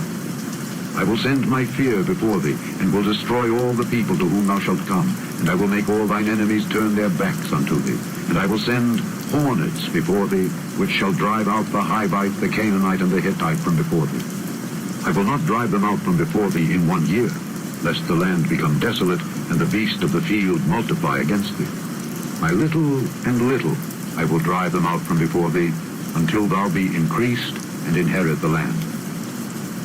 And I will set thy bounds from the Red Sea, even unto the sea of the Philistines, and from the desert unto the river. For I will deliver the inhabitants of the land into your hand, and thou shalt drive them out before thee. Thou shalt make no covenant with them, nor with their gods. They shall not dwell in thy land, lest they make thee sin against me. For if thou serve their gods, it will surely be a snare unto thee. Chapter 24. And he said unto Moses, Come up unto the Lord, thou and Aaron, Nadab, and Abihu, and 70 of the elders of Israel, and worship ye afar off. And Moses alone shall come near the Lord, but they shall not come nigh, neither shall the people go up with him. And Moses came and told the people all the words of the Lord, and all the judgments. And all the people answered with one voice and said, All the words which the Lord hath said will we do. And Moses wrote all the words of the Lord, and rose up early in the morning, and builded an altar under the hill, and 12 pillars according to the 12 tribes of Israel. And he sent young men of the children of Israel, which offered burnt offerings, and sacrificed peace offerings of oxen unto the Lord. And Moses took half of the blood, and put it in basins, and half of the blood he sprinkled on the altar. And he took the book of the covenant, and read in the audience of the people. And they said, All that the Lord hath said will we do, and be obedient. And Moses took the blood, and sprinkled it on the people, and said, Behold the blood of the covenant which the Lord hath made with you concerning all these words. Then went up Moses and Aaron, and Nadab, and Abihu, and 70 of the elders of Israel, and they saw the God of Israel. There was under his feet as it were a paved work of a sapphire stone, and as it were the body of heaven in his clearness. And upon the nobles of the children of Israel he laid not his hand. Also they saw God, and did eat and drink. And the Lord said unto Moses, Come up to me into the mount, and be there. And I will give thee tables of stone, and a law, and commandments which I have written, that thou mayest teach them. And Moses rose up, and his minister Joshua, and Moses went up into the mount of God. And he said unto the elders, Tarry ye here for us until we come again unto you. And behold, Aaron and Hur are with you. If any man have any matters to do, let him come unto them. And Moses went up into the mount, and a cloud covered the mount. And the glory of the Lord abode upon Mount Sinai, and the cloud covered it 6 days. And the 7th day he called unto Moses out of the midst of the cloud. And the sight of the glory of the Lord was like devouring fire on the top of the mount in the eyes of the children of Israel. And Moses went into the midst of the cloud, and gat him up into the mount. And Moses was in the mount 40 days and 40 nights. Chapter 25. And the Lord spake unto Moses, saying, Speak unto the children of Israel, that they bring me an offering. Of every man that giveth it willingly with his heart, he shall take my offering. And this is the offering which he shall take of it: gold, and silver, and brass, and blue, and purple, and scarlet, and fine linen, and goat's hair, and ram's skins dyed red, and badger's skins, and shittim wood, oil for the light, spices for anointing oil, and for sweet incense, onyx stones, and stones to be set in the ephod and in the breastplate. And let them make me a sanctuary, that I may dwell among them. According to all that I show thee, after the pattern of the tabernacle and the pattern of all the instruments thereof, even so shall ye make it. And they shall make an ark of shittim wood. 2 cubits and a half shall be the length thereof, and 1 cubit and a half the breadth thereof, and 1 cubit and a half the height thereof.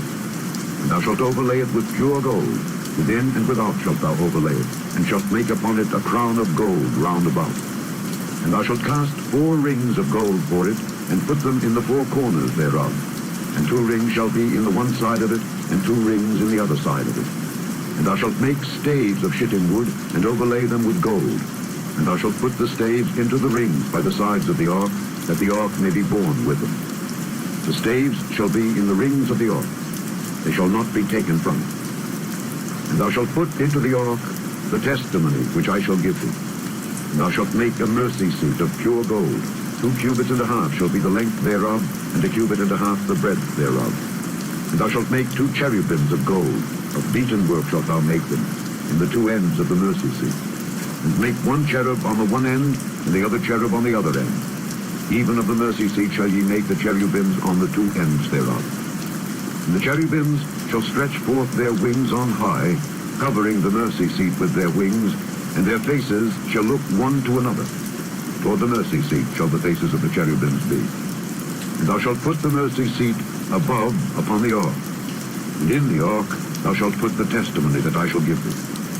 And there I will meet with thee, and I will commune with thee from above the mercy seat, from between the 2 cherubims which are upon the ark of the testimony, of all things which I will give thee in commandment unto the children of Israel. Thou shalt also make a table of shittim wood. 2 cubits shall be the length thereof, and 1 cubit the breadth thereof, and 1 cubit and a half the height thereof. And thou shalt overlay it with pure gold, and make thereto a crown of gold round about. And thou shalt make unto it a border of an handbreadth round about, and thou shalt make a golden crown to the border thereof round about. And thou shalt make for it 4 rings of gold, and put the rings in the 4 corners that are on the 4 feet thereof. Over against the border shall the rings be for places of the staves to bear the table. And thou shalt make the staves of shittim wood, and overlay them with gold, that the table may be borne with them. And thou shalt make the dishes thereof, and spoons thereof, and covers thereof, and bowls thereof, to cover withal. Of pure gold shalt thou make them. And thou shalt set upon the table showbread before me always. And thou shalt make a candlestick of pure gold. Of beaten work shall the candlestick be made. His shaft and his branches, his bowls, his knops, and his flowers shall be of the same. And 6 branches shall come out of the sides of it, 3 branches of the candlestick out of the one side, and 3 branches of the candlestick out of the other side. 3 bowls made like unto almonds, with a knop and a flower in one branch, and 3 bowls made like almonds in the other branch, with a knop and a flower. So in the 6 branches that come out of the candlestick. And in the candlestick shall be 4 bowls made like unto almonds, with their knops and their flowers. And there shall be a knop unto 2 branches of the same, and a knop unto 2 branches of the same, and a knop unto 2 branches of the same, according to the 6 branches that proceed out of the candlestick. Their knops and their branches shall be of the same. All it shall be one beaten work of pure gold. And thou shalt make the 7 lamps thereof, and they shall light the lamps thereof, that they may give light over against it. And the tongs thereof and the snuff dishes thereof shall be of pure gold. Of a talent of pure gold shall he make it, with all these vessels. And look that thou make them after their pattern, which was showed thee in the mountain. Chapter 26. Moreover, thou shalt make the tabernacle with 10 curtains of fine twined linen, and blue and purple and scarlet. With cherubims of cunning work shalt thou make them. The length of one curtain shall be 28 cubits, and the breadth of one curtain 4 cubits. And every one of the curtains shall have one measure. The 5 curtains shall be coupled together one to another, and other 5 curtains shall be coupled one to another. And thou shalt make loops of blue upon the edge of the one curtain from the selvage in the coupling, and likewise shalt thou make in the uttermost edge of another curtain in the couplings of the second. 50 loops shalt thou make in the one curtain, and 50 loops shalt thou make in the edge of the curtain that is in the coupling of the second, that the loops may take hold one of another. And thou shalt make 50 taches of gold, and couple the curtains together with the taches, and it shall be one tabernacle. And thou shalt make curtains of goat's hair, to be a covering upon the tabernacle. 11 curtains shalt thou make. The length of one curtain shall be 30 cubits, and the breadth of one curtain 4 cubits, and the 11 curtains shall be all of one measure. And thou shalt couple 5 curtains by themselves, and 6 curtains by themselves, and shalt double the 6th curtain in the forefront of the tabernacle. And thou shalt make 50 loops on the edge of the one curtain that is outmost in the coupling, and 50 loops in the edge of the curtain which coupleth the second. And thou shalt make 50 taches of brass, and put the taches into the loops, and couple the tent together, that it may be one.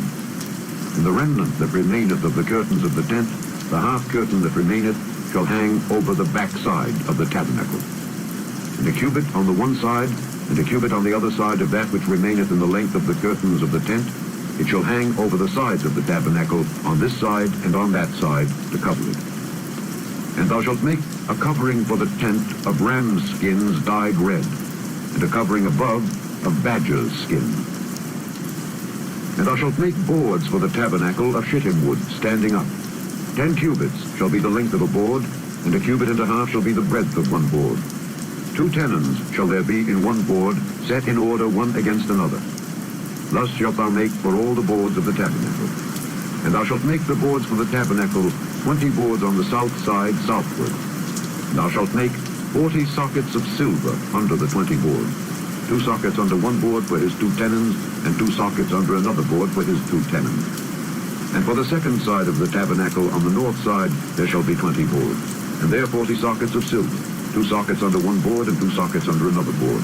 And for the sides of the tabernacle westward thou shalt make 6 boards, and 2 boards shalt thou make for the corners of the tabernacle in the 2 sides. And they shall be coupled together beneath, and they shall be coupled together above the head of it unto one ring. Thus shall it be for them both. They shall be for the 2 corners. And they shall be 8 boards, and their sockets of silver, 16 sockets, 2 sockets under one board, and 2 sockets under another board. And thou shalt make bars of shittim wood, 5 for the boards of the one side of the tabernacle, and 5 bars for the boards of the other side of the tabernacle, and 5 bars for the boards of the side of the tabernacle for the 2 sides westward. And the middle bar in the midst of the boards shall reach from end to end. And thou shalt overlay the boards with gold, and make their rings of gold for places for the bars. And thou shalt overlay the bars with gold. And thou shalt rear up the tabernacle according to the fashion thereof which was showed thee in the mount. And thou shalt make a veil of blue and purple and scarlet and fine twined linen of cunning work. With cherubim shall it be made.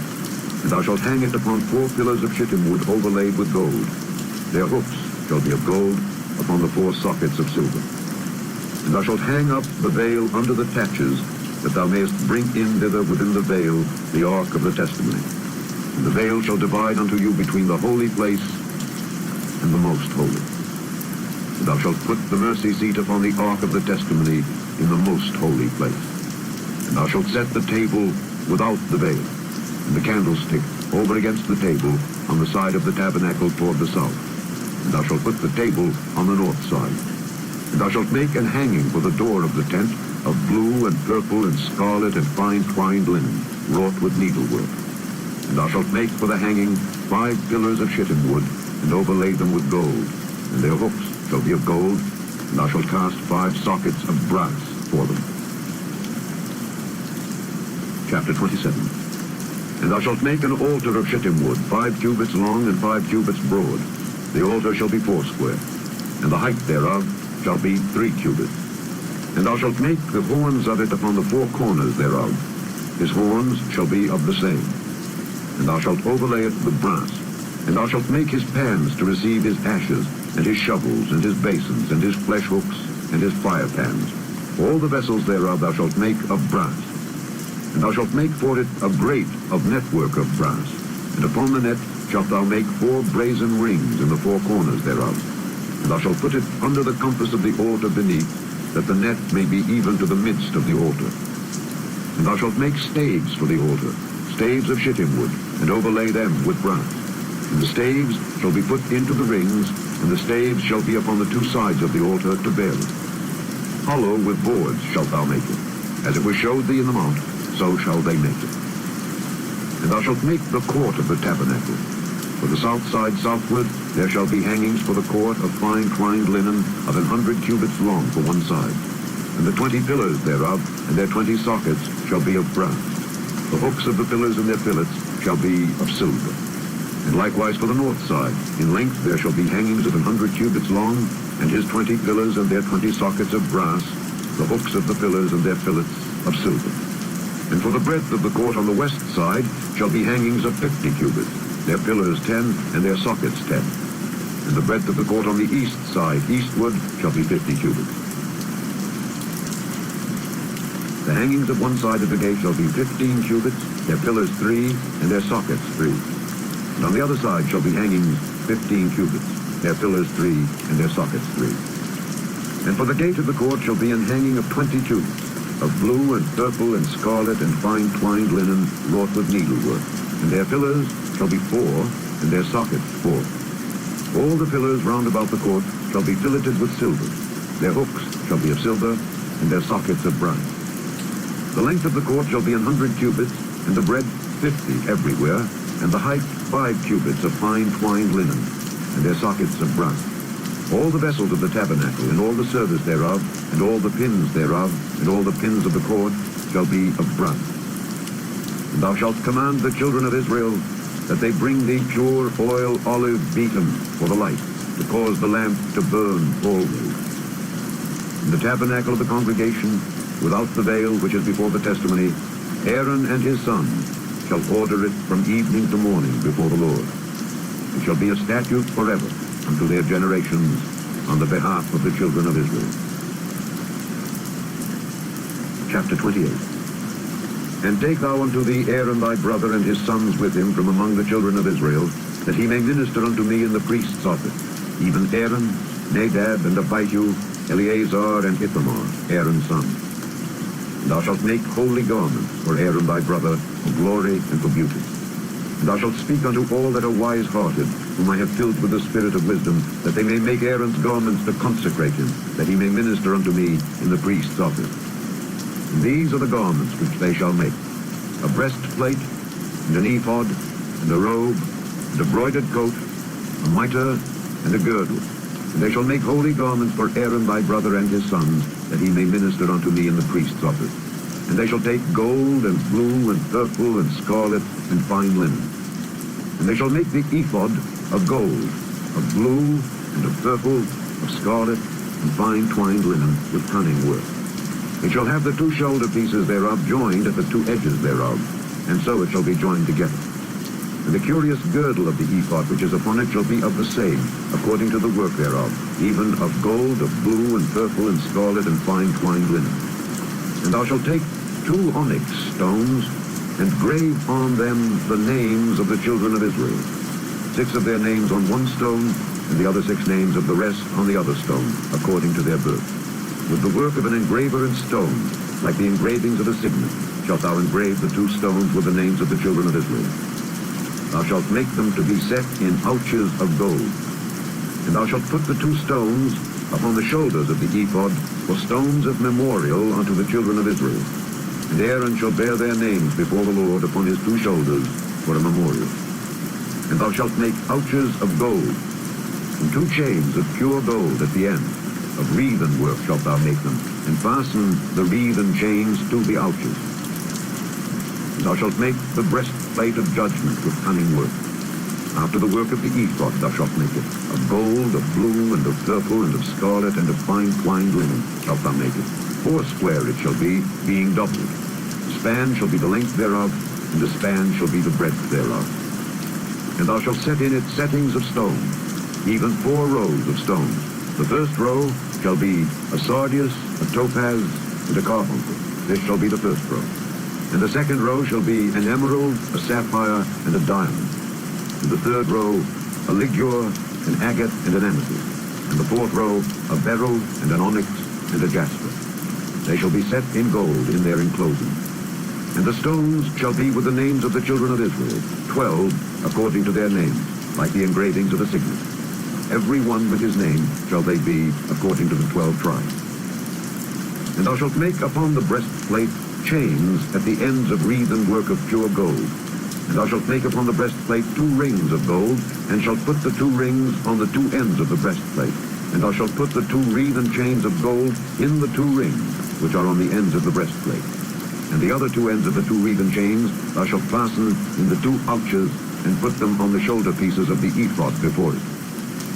And thou shalt make 2 rings of gold, and thou shalt put them upon the 2 ends of the breastplate in the border thereof, which is in the side of the ephod inward. And 2 other rings of gold thou shalt make, and shalt put them on the 2 sides of the ephod underneath, toward the forepart thereof, over against the other coupling thereof, above the curious girdle of the ephod.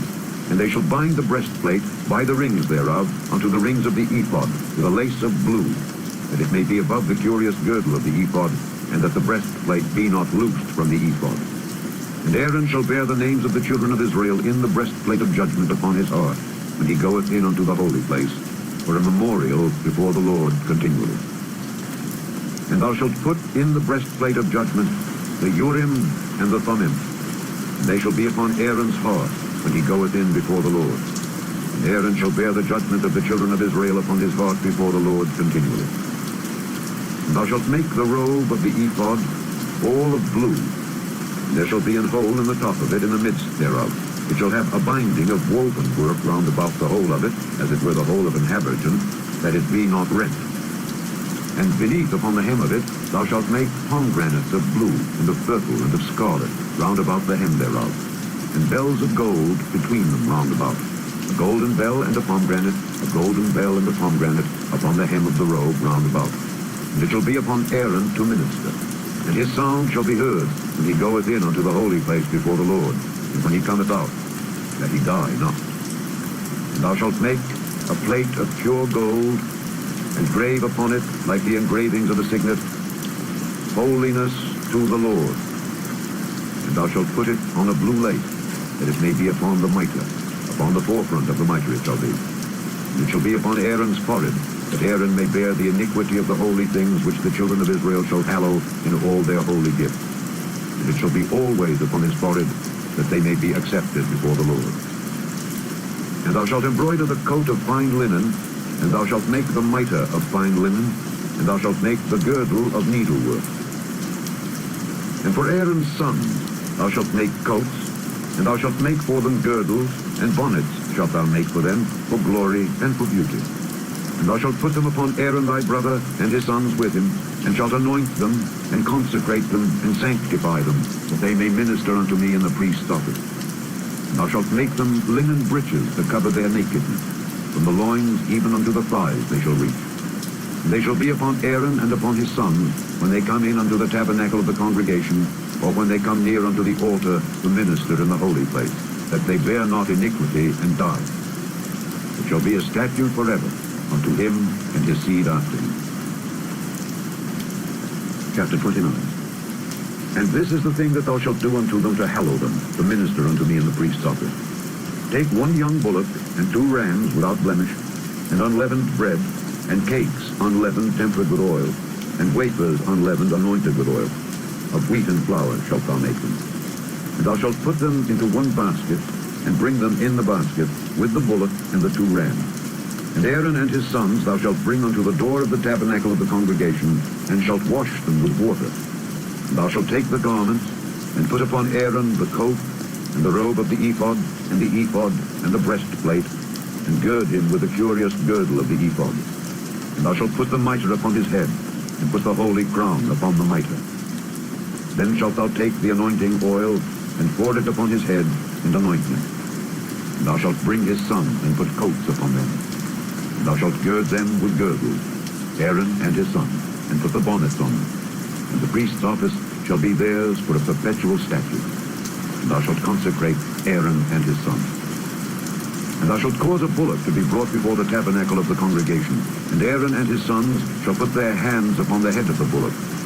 And thou shalt kill the bullock before the Lord by the door of the tabernacle of the congregation. And thou shalt take of the blood of the bullock, and put it upon the horns of the altar with thy finger, and pour all the blood beside the bottom of the altar. And thou shalt take all the fat that covereth the inwards, and the caul that is above the liver, and the 2 kidneys, and the fat that is upon them, and burn them upon the altar. But the flesh of the bullock, and his skin, and his dung, shalt thou burn with fire without the camp. It is a sin offering. Thou shalt also take 1 ram, and Aaron and his sons shall put their hands upon the head of the ram. And thou shalt slay the ram, and thou shalt take his blood and sprinkle it round about upon the altar. And thou shalt cut the ram in pieces, and wash the inwards of him, and his legs, and put them unto his pieces, and unto his head. And thou shalt burn the whole ram upon the altar.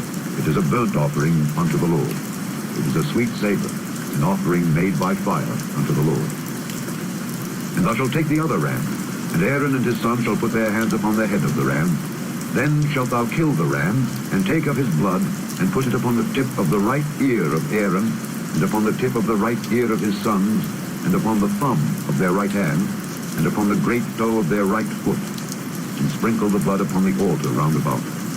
And thou shalt take of the blood that is upon the altar, and of the anointing oil, and sprinkle it upon Aaron, and upon his garments, and upon his sons, and upon the garments of his sons with him. And he shall be hallowed, and his garments, and his sons' garments with them. Also, thou shalt take of the ram the fat and the rump, and the fat that covereth the inwards, and the caul above the liver, and the 2 kidneys, and the fat that is upon them, and the right shoulder, for it is a ram of consecration. And 1 loaf of bread, and 1 cake of oiled bread, and 1 wafer out of the basket of the unleavened bread that is before the Lord. And thou shalt put all in the hands of Aaron, and in the hands of his sons, and shalt wave them for a wave offering before the Lord. And thou shalt receive them of their hands, and burn them upon the altar for a burnt offering, for a sweet savor before the Lord. It is an offering made by fire unto the Lord. And thou shalt take the breast of the ram of Aaron's consecration, and wave it for a wave offering before the Lord. And it shall be thy part.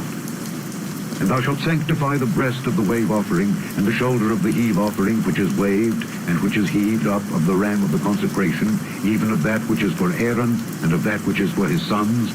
And it shall be Aaron's and his sons by a statute forever from the children of Israel. For it is an heave offering, and it shall be an heave offering from the children of Israel of the sacrifice of their peace offerings, even their heave offering unto the Lord. And the holy garments of Aaron shall be his sons after him, to be anointed therein, and to be consecrated in them. And that son that is priest in his stead shall put them on 7 days, when he cometh into the tabernacle of the congregation to minister in the holy place. And thou shalt take the ram of the consecration, and seethe his flesh in the holy place. And Aaron and his sons shall eat the flesh of the ram, and the bread that is in the basket by the door of the tabernacle of the congregation. And they shall eat those things wherewith the atonement was made, to consecrate and to sanctify them. But a stranger shall not eat thereof, because they are holy. And if aught of the flesh of the consecrations or of the bread remain unto the morning, then thou shalt burn the remainder with fire. It shall not be eaten, because it is holy. And thus shalt thou do unto Aaron and to his sons according to all things which I have commanded thee. 7 days shalt thou consecrate them. And thou shalt offer every day a bullock for a sin offering for atonement. And thou shalt cleanse the altar when thou hast made an atonement for it, and thou shalt anoint it to sanctify it. 7 days thou shalt make an atonement for the altar, and sanctify it, and it shall be an altar most holy. Whatsoever toucheth the altar shall be holy. Now this is that which thou shalt offer upon the altar: 2 lambs of the first year, day by day, continually. The 1 lamb thou shalt offer in the morning, and the other lamb thou shalt offer at even. And with the 1 lamb, 1/10 deal of flour mingled with the 4th part of an hin of beaten oil, and the 4th part of an hin of wine for a drink offering. And the other lamb thou shalt offer at even, and shalt do thereto according to the meat offering of the morning, and according to the drink offering thereof, for a sweet savor, an offering made by fire unto the Lord. This shall be a continual burnt offering throughout your generations at the door of the tabernacle of the congregation before the Lord, where I will meet you to speak thereunto. And there I will meet with the children of Israel, and the tabernacle shall be sanctified by my glory. And I will sanctify the tabernacle of the congregation and the altar. I will sanctify also both Aaron and his sons to minister to me in the priest's office. And I will dwell among the children of Israel, and will be their God. And they shall know that I am the Lord their God, that brought them forth out of the land of Egypt, that I may dwell among them. I am the Lord their God. Chapter 30. And thou shalt make an altar to burn incense upon. Of shittim wood shalt thou make it. A cubit shall be the length thereof, and a cubit the breadth thereof. 4 square shall it be. And 2 cubits shall be the height thereof. The horns thereof shall be of the same. And thou shalt overlay it with pure gold, the top thereof and the sides thereof round about, and the horns thereof. And thou shalt make unto it a crown of gold round about. And 2 golden rings shalt thou make to it under the crown of it, by the 2 corners thereof. Upon the 2 sides of it shalt thou make it. And they shall be for places for the staves to bear it withal. And thou shalt take the staves of shittim wood, and overlay them with gold. And thou shalt put it before the veil that is by the ark of the testimony, before the mercy seat that is over the testimony, where I will meet with it. And Aaron shall burn thereon sweet incense every morning. When he dresseth the lamps, he shall burn incense upon it. And when Aaron lighteth the lamps at even, he shall burn incense upon it, a perpetual incense before the Lord throughout your generations. Ye shall offer no strange incense thereon, nor burnt sacrifice, nor meat offering, neither shall ye pour drink offering thereon. And Aaron shall make an atonement upon the horns of it once in a year with the blood of the sin offering of atonement. Once in the year shall he make atonement upon it throughout your generations. It is most holy unto the Lord. And the Lord spake unto Moses, saying, When thou takest the sum of the children of Israel after their number, then shall they give every man a ransom for his soul unto the Lord, when thou numberest them, that there be no plague among them when thou numberest them. This they shall give, every one that passeth among them that are numbered, half a shekel after the shekel of the sanctuary. The shekel is 20 gerahs. And half shekel shall be the offering of the Lord.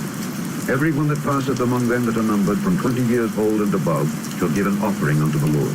The rich shall not give more, and the poor shall not give less than half a shekel, when they give an offering unto the Lord to make an atonement for your souls. And thou shalt take the atonement money of the children of Israel, and shalt appoint it for the service of the tabernacle of the congregation, that it may be a memorial unto the children of Israel before the Lord, to make an atonement for your souls. And the Lord spake unto Moses, saying, Thou shalt also make a laver of brass, and his foot also of brass, to wash withal. And thou shalt put it between the tabernacle of the congregation and the altar, and thou shalt put water therein. For Aaron and his sons shall wash their hands and their feet thereat. When they go into the tabernacle of the congregation, they shall wash with water, that they die not. Or when they come near to the altar to minister, to burn offering made by fire unto the Lord, so they shall wash their hands and their feet, that they die not. And it shall be a statute forever to them, even to him and to his seed throughout their generations. Moreover, the Lord spake unto Moses, saying, Take thou also unto thee principal spices, of pure myrrh 500 shekels, and of sweet cinnamon half so much, even 250 shekels, and of sweet calamus 250 shekels, and of cassia 500 shekels after the shekel of the sanctuary, and of oil olive and hin. And thou shalt make it an oil of holy ointment, an ointment compound after the art of the apothecary. It shall be an holy anointing oil. And thou shalt anoint the tabernacle of the congregation therewith, and the ark of the testimony, and the table and all his vessels, and the candlestick and his vessels, and the altar of incense, and the altar of burnt offering, with all his vessels, and the laver and his foot. And thou shalt sanctify them, that they may be most holy. Whatsoever toucheth them shall be holy. And thou shalt anoint Aaron and his sons, and consecrate them, that they may minister unto me in the priest's office. And thou shalt speak unto the children of Israel, saying, This shall be an holy anointing oil unto me throughout your generations. Upon man's flesh shall it not be poured, neither shall ye make any other like it after the composition of it. It is holy, and it shall be holy unto you. Whosoever compoundeth any like it, or whosoever putteth any of it upon a stranger, shall even be cut off from his people. And the Lord said unto Moses, Take unto these sweet spices, stacte, and onycha, and galbanum, these sweet spices with pure frankincense. Of each shall there be a light weight. Thou shalt make it a perfume, a confection after the art of the apothecary, tempered together, pure and holy. And thou shalt beat some of it very small, and put of it before the testimony in the tabernacle of the congregation, where I will meet with thee. It shall be unto you most holy. And as for the perfume which thou shalt make, ye shall not make to yourselves according to the composition thereof. It shall be unto thee holy for the Lord. Whosoever shall make like unto that, the smell thereto, shall even be cut off from his people. Chapter 31. And the Lord spake unto Moses, saying, See, I have called by name Bezaleel the son of Uri, the son of Hur, of the tribe of Judah. And I have filled him with the Spirit of God, in wisdom and in understanding, and in knowledge, and in all manner of workmanship, to devise cunning works, to work in gold, and in silver, and in brass, and in cutting of stone, to set them, and in carving of timber, to work in all manner of workmanship. And I, behold, I have given with him Aholiab the son of Ahisamach, of the tribe of Dan. And in the hearts of all that are wise-hearted I have put wisdom, that they may make all that I have commanded thee. The tabernacle of the congregation, and the ark of the testimony, and the mercy seat that is thereupon, and all the furniture of the tabernacle, and the table and his furniture, and the pure candlestick with all his furniture, and the altar of incense, and the altar of burnt offering with all his furniture, and the laver and his foot, and the cloths of service, and the holy garments for Aaron the priest, and the garments of his sons, to minister in the priest's office, and the anointing oil and sweet incense for the holy place. According to all that I have commanded thee shall they do.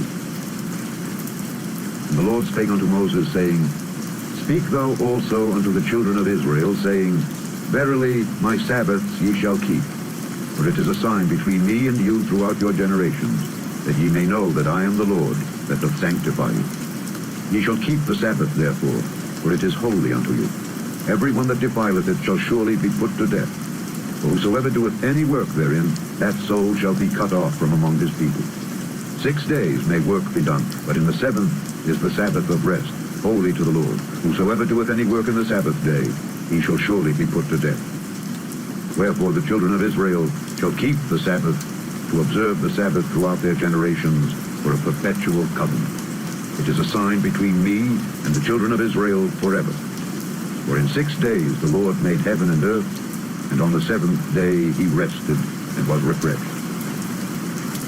And he gave unto Moses, when he had made an end of communing with him upon Mount Sinai, 2 tables of testimony, tables of stone, written with the finger of God. Chapter 32.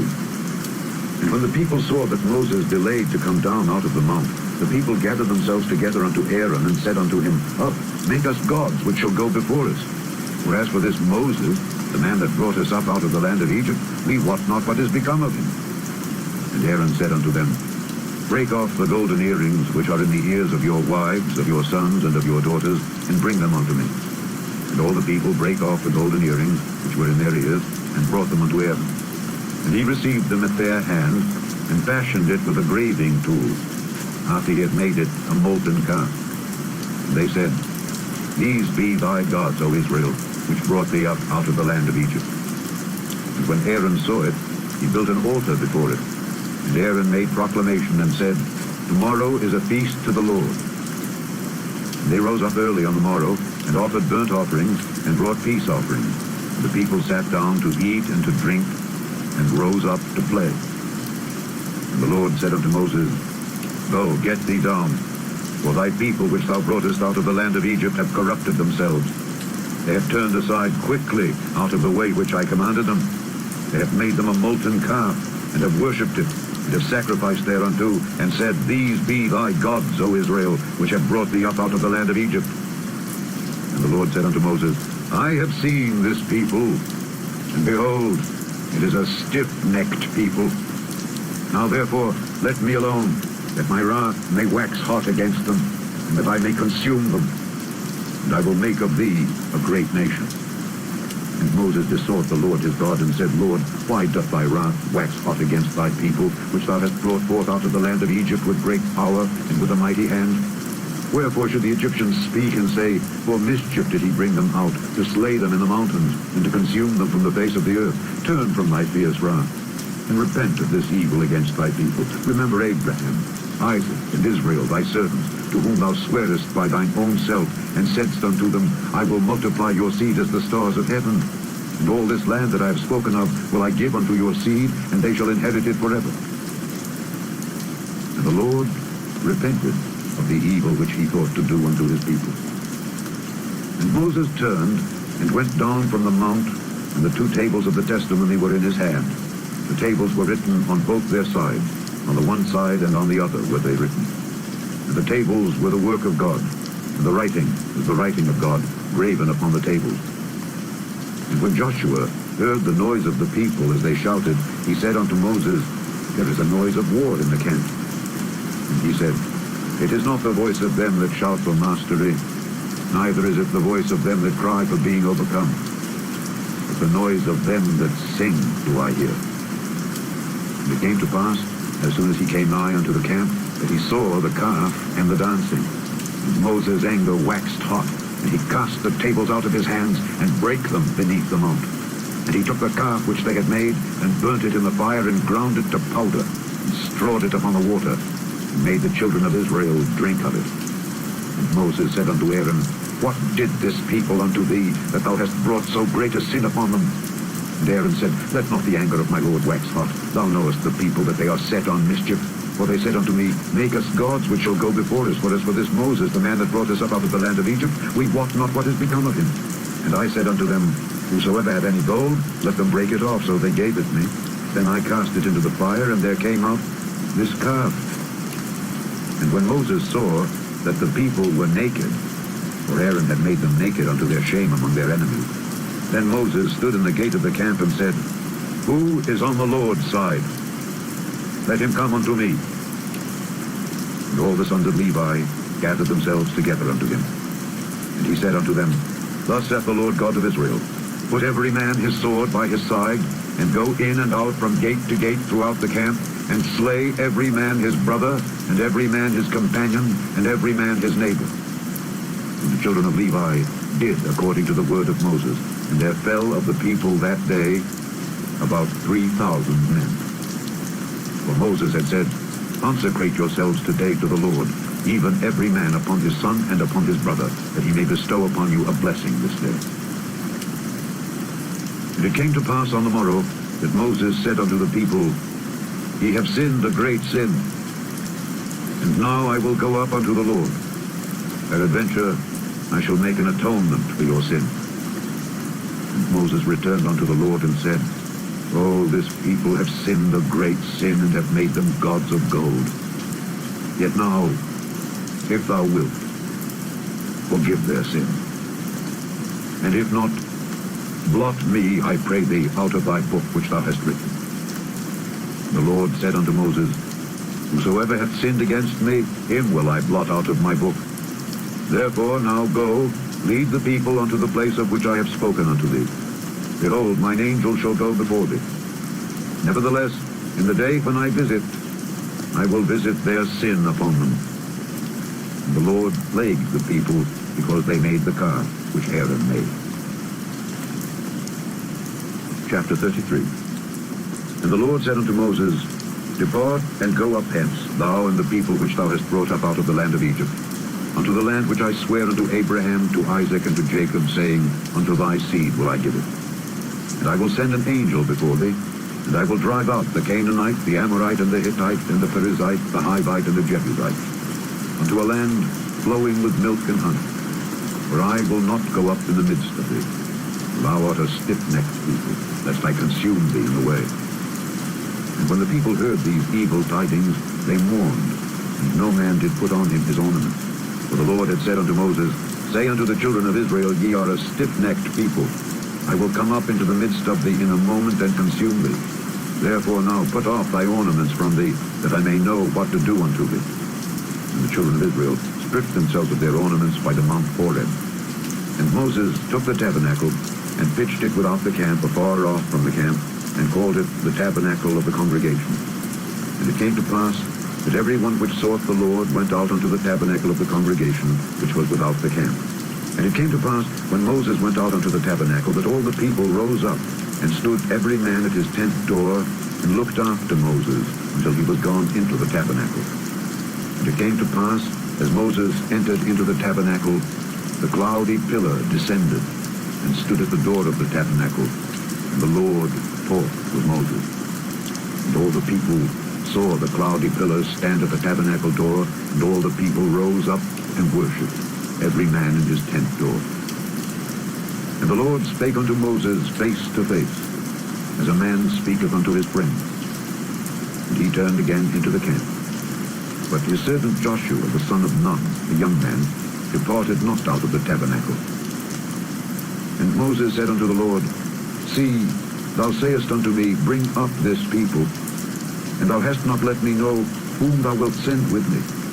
Yet thou hast said, I know thee by name, and thou hast also found grace in my sight. Now therefore I pray thee, if I have found grace in thy sight, show me now thy way, that I may know thee, that I may find grace in thy sight, and consider that this nation is thy people. And he said, My presence shall go with thee, and I will give thee rest. And he said unto him, If thy presence go not with me, carry us not up hence. For wherein shall it be known here that I and thy people have found grace in thy sight? Is it not in that thou goest with us? So shall we be separated, I and thy people, from all the people that are upon the face of the earth. And the Lord said unto Moses, I will do this thing also that thou hast spoken, for thou hast found grace in my sight, and I know thee by name. And he said, I beseech thee, show me thy glory. And he said, I will make all my goodness pass before thee, and I will proclaim the name of the Lord before thee, and will be gracious to whom I will be gracious, and will show mercy on whom I will show mercy. And he said, Thou canst not see my face, for there shall no man see me and live. And the Lord said, Behold, there is a place by me, and thou shalt stand upon a rock. And it shall come to pass, while my glory passeth by, that I will put thee in a cleft of the rock, and will cover thee with my hand while I pass by. And I will take away mine hand, and thou shalt see my back part, but my face shall not be seen. Chapter 34. And the Lord said unto Moses, Hew thee 2 tables of stone like unto the first, and I will write upon these tables the words that were in the first tables which thou breakest. And be ready in the morning, and come up in the morning unto Mount Sinai, and present thyself there to me, in the top of the mount. And no man shall come up with thee, neither let any man be seen throughout all the mount, neither let the flocks nor herds feed before that mount. And he hewed 2 tables of stone like unto the first. And Moses rose up early in the morning, and went up unto Mount Sinai as the Lord had commanded him, and took in his hand the 2 tables of stone. And the Lord descended in the cloud, and stood with him there, and proclaimed the name of the Lord. And the Lord passed by before him, and proclaimed, The Lord God, merciful and gracious, long-suffering, and abundant in goodness and truth, keeping mercy for thousands, forgiving iniquity and transgression and sin, and that will by no means clear the guilty, visiting the iniquity of the fathers upon the children, and upon the children's children unto the 3rd and to the 4th generation. And Moses made haste, and bowed his head toward the earth, and worshipped. And he said, If now I have found grace in thy sight, O Lord, let my Lord, I pray thee, go among us. For it is a stiff-necked people. And pardon our iniquity and our sin, and take us for thine inheritance. And he said, Behold, I make a covenant. Before all thy people I will do marvels, such as have not been done in all the earth, nor in any nation. And all the people among which thou art shall see the work of the Lord. For it is a terrible thing that I will do with thee. Observe thou that which I command thee this day. Behold, I drive out before thee the Amorite, and the Canaanite, and the Hittite, and the Perizzite, and the Hivite, and the Jebusite. Take heed to thyself, lest thou make a covenant with the inhabitants of the land whither thou goest, lest it be for a snare in the midst of thee. But ye shall destroy their altars, break their images, and cut down their groves. For thou shalt worship no other God. For the Lord, whose name is jealous, is a jealous God. Lest thou make a covenant with the inhabitants of the land, and they go a-whoring after their gods, and do sacrifice unto their gods, and one call thee, and thou eat of his sacrifice. And thou take of their daughters unto thy sons, and their daughters go a-whoring after their gods, and make thy sons go a-whoring after their gods. Thou shalt make thee no molten gods. The feast of unleavened bread shalt thou keep. 7 days thou shalt eat unleavened bread, as I commanded thee, in the time of the month Abib, for in the month Abib thou camest out from Egypt. All that openeth the matrix is mine, and every firstling among thy cattle, whether ox or sheep, that is male. But the firstling of an ass thou shalt redeem with a lamb, and if thou redeem him not, then shalt thou break his neck. All the firstborn of thy sons thou shalt redeem, and none shall appear before me empty. 6 days thou shalt work, but on the 7th day thou shalt rest. In earing time and in harvest thou shalt rest. And thou shalt observe the feast of weeks, of the first fruits of wheat harvest, and the feast of ingathering at the year's end. Thrice in the year shall all your men children appear before the Lord God, the God of Israel. For I will cast out the nations before thee, and enlarge thy borders. Neither shall any man desire thy land, when thou shalt go up to appear before the Lord thy God thrice in the year. Thou shalt not offer the blood of my sacrifice with leaven, neither shall the sacrifice of the feast of the Passover be left unto the morning. The first of the first fruits of thy land thou shalt bring unto the house of the Lord thy God. Thou shalt not see the kid in his mother's milk. And the Lord said unto Moses, Write thou these words, for after the tenor of these words I have made a covenant with thee and with Israel. And he was there with the Lord 40 days and 40 nights. He did neither eat bread nor drink water. And he wrote upon the tables the words of the covenant, the 10 commandments. And it came to pass, when Moses came down from Mount Sinai with the 2 tables of testimony in Moses' hand, when he came down from the mount, that Moses wist not that the skin of his face shone while he talked with him. And when Aaron and all the children of Israel saw Moses, behold, the skin of his face shone, and they were afraid to come nigh him. And Moses called unto them, and Aaron and all the rulers of the congregation returned unto him, and Moses talked with them. And afterward all the children of Israel came nigh, and he gave them in commandment all that the Lord had spoken with him in Mount Sinai. And till Moses had done speaking with them, he put a veil on his face. But when Moses went in before the Lord to speak with him, he took the veil off until he came out. And he came out and spake unto the children of Israel that which he was commanded. And the children of Israel saw the face of Moses, that the skin of Moses' face shone. And Moses put the veil upon his face again until he went in to speak with him. Chapter 35. And Moses gathered all the congregation of the children of Israel together, and said unto them, These are the words which the Lord hath commanded, that ye should do them. 6 days shall work be done, but on the 7th day there shall be to you an holy day, a Sabbath of rest to the Lord. Whosoever doeth work therein shall be put to death. Ye shall kindle no fire throughout your habitations upon the Sabbath day. And Moses spake unto all the congregation of the children of Israel, saying, This is the thing which the Lord commanded, saying, Take ye from among you an offering unto the Lord. Whosoever is of a willing heart, let him bring it, an offering of the Lord, gold and silver and brass, and blue and purple and scarlet and fine linen, and goat's hair, and ram's skins dyed red, and badger's skins, and shittim wood, and oil for the light, and spices for anointing oil, and for the sweet incense, and onyx stones, and stones to be set for the ephod, and for the breastplate.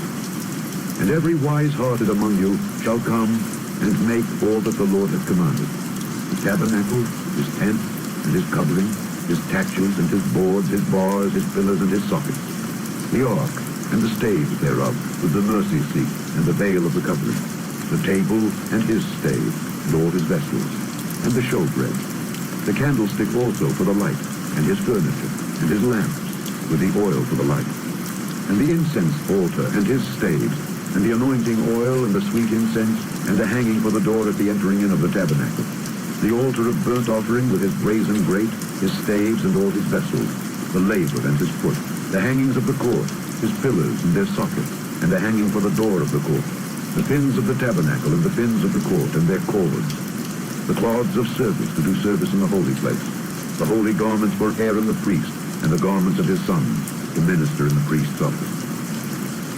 And all the congregation of the children of Israel departed from the presence of Moses. And they came, everyone whose heart stirred him up, and everyone whom his spirit made willing. And they brought the Lord's offering to the work of the tabernacle of the congregation, and for all his service, and for the holy garments. And they came, both men and women, as many as were willing-hearted, and brought bracelets and earrings and rings and tablets, all jewels of gold. And every man that offered an offering of gold unto the Lord. And every man with whom was found blue and purple and scarlet and fine linen and goat's hair and red skins of rams and badgers' skins brought them. Every one that did offer an offering of silver and brass brought the Lord's offering. And every man with whom was found shittim wood for any work of the service brought it. And all the women that were wise-hearted did spin with their hands, and brought that which they had spun, both of blue and of purple and of scarlet and of fine linen. And all the women whose hearts stirred them up in wisdom spun goat's hair. And the rulers brought onyx stones, and stones to be set for the ephod, and for the breastplate, and spice, and oil for the light, and for the anointing oil, and for the sweet incense. The children of Israel brought a willing offering unto the Lord, every man and woman whose heart made them willing to bring for all manner of work, which the Lord had commanded to be made by the hand of Moses. And Moses said unto the children of Israel, See, the Lord hath called by name Bezaleel, the son of Uri, the son of Hur, of the tribe of Judah. And he hath filled him with the Spirit of God, in wisdom, in understanding, and in knowledge, and in all manner of workmanship, and to devise curious works, to work in gold, and in silver, and in brass, and in the cutting of stones, to set them, and in carving of wood, to make any manner of cunning work. And he hath put in his heart that he may teach, both he and Aholiab, the son of Ahisamach, of the tribe of Dan. Them hath he filled with wisdom of heart, to work all manner of work, of the engraver, and of the cunning workman, and of the embroiderer, in blue and in purple, in scarlet, and in fine linen, and of the weaver, even of them that do any work, and of those that devise cunning work. Chapter 36. Then wrought Bezaleel and Aholiab, and every wise-hearted man, in whom the Lord put wisdom and understanding to know how to work all manner of work for the service of the sanctuary, according to all that the Lord had commanded.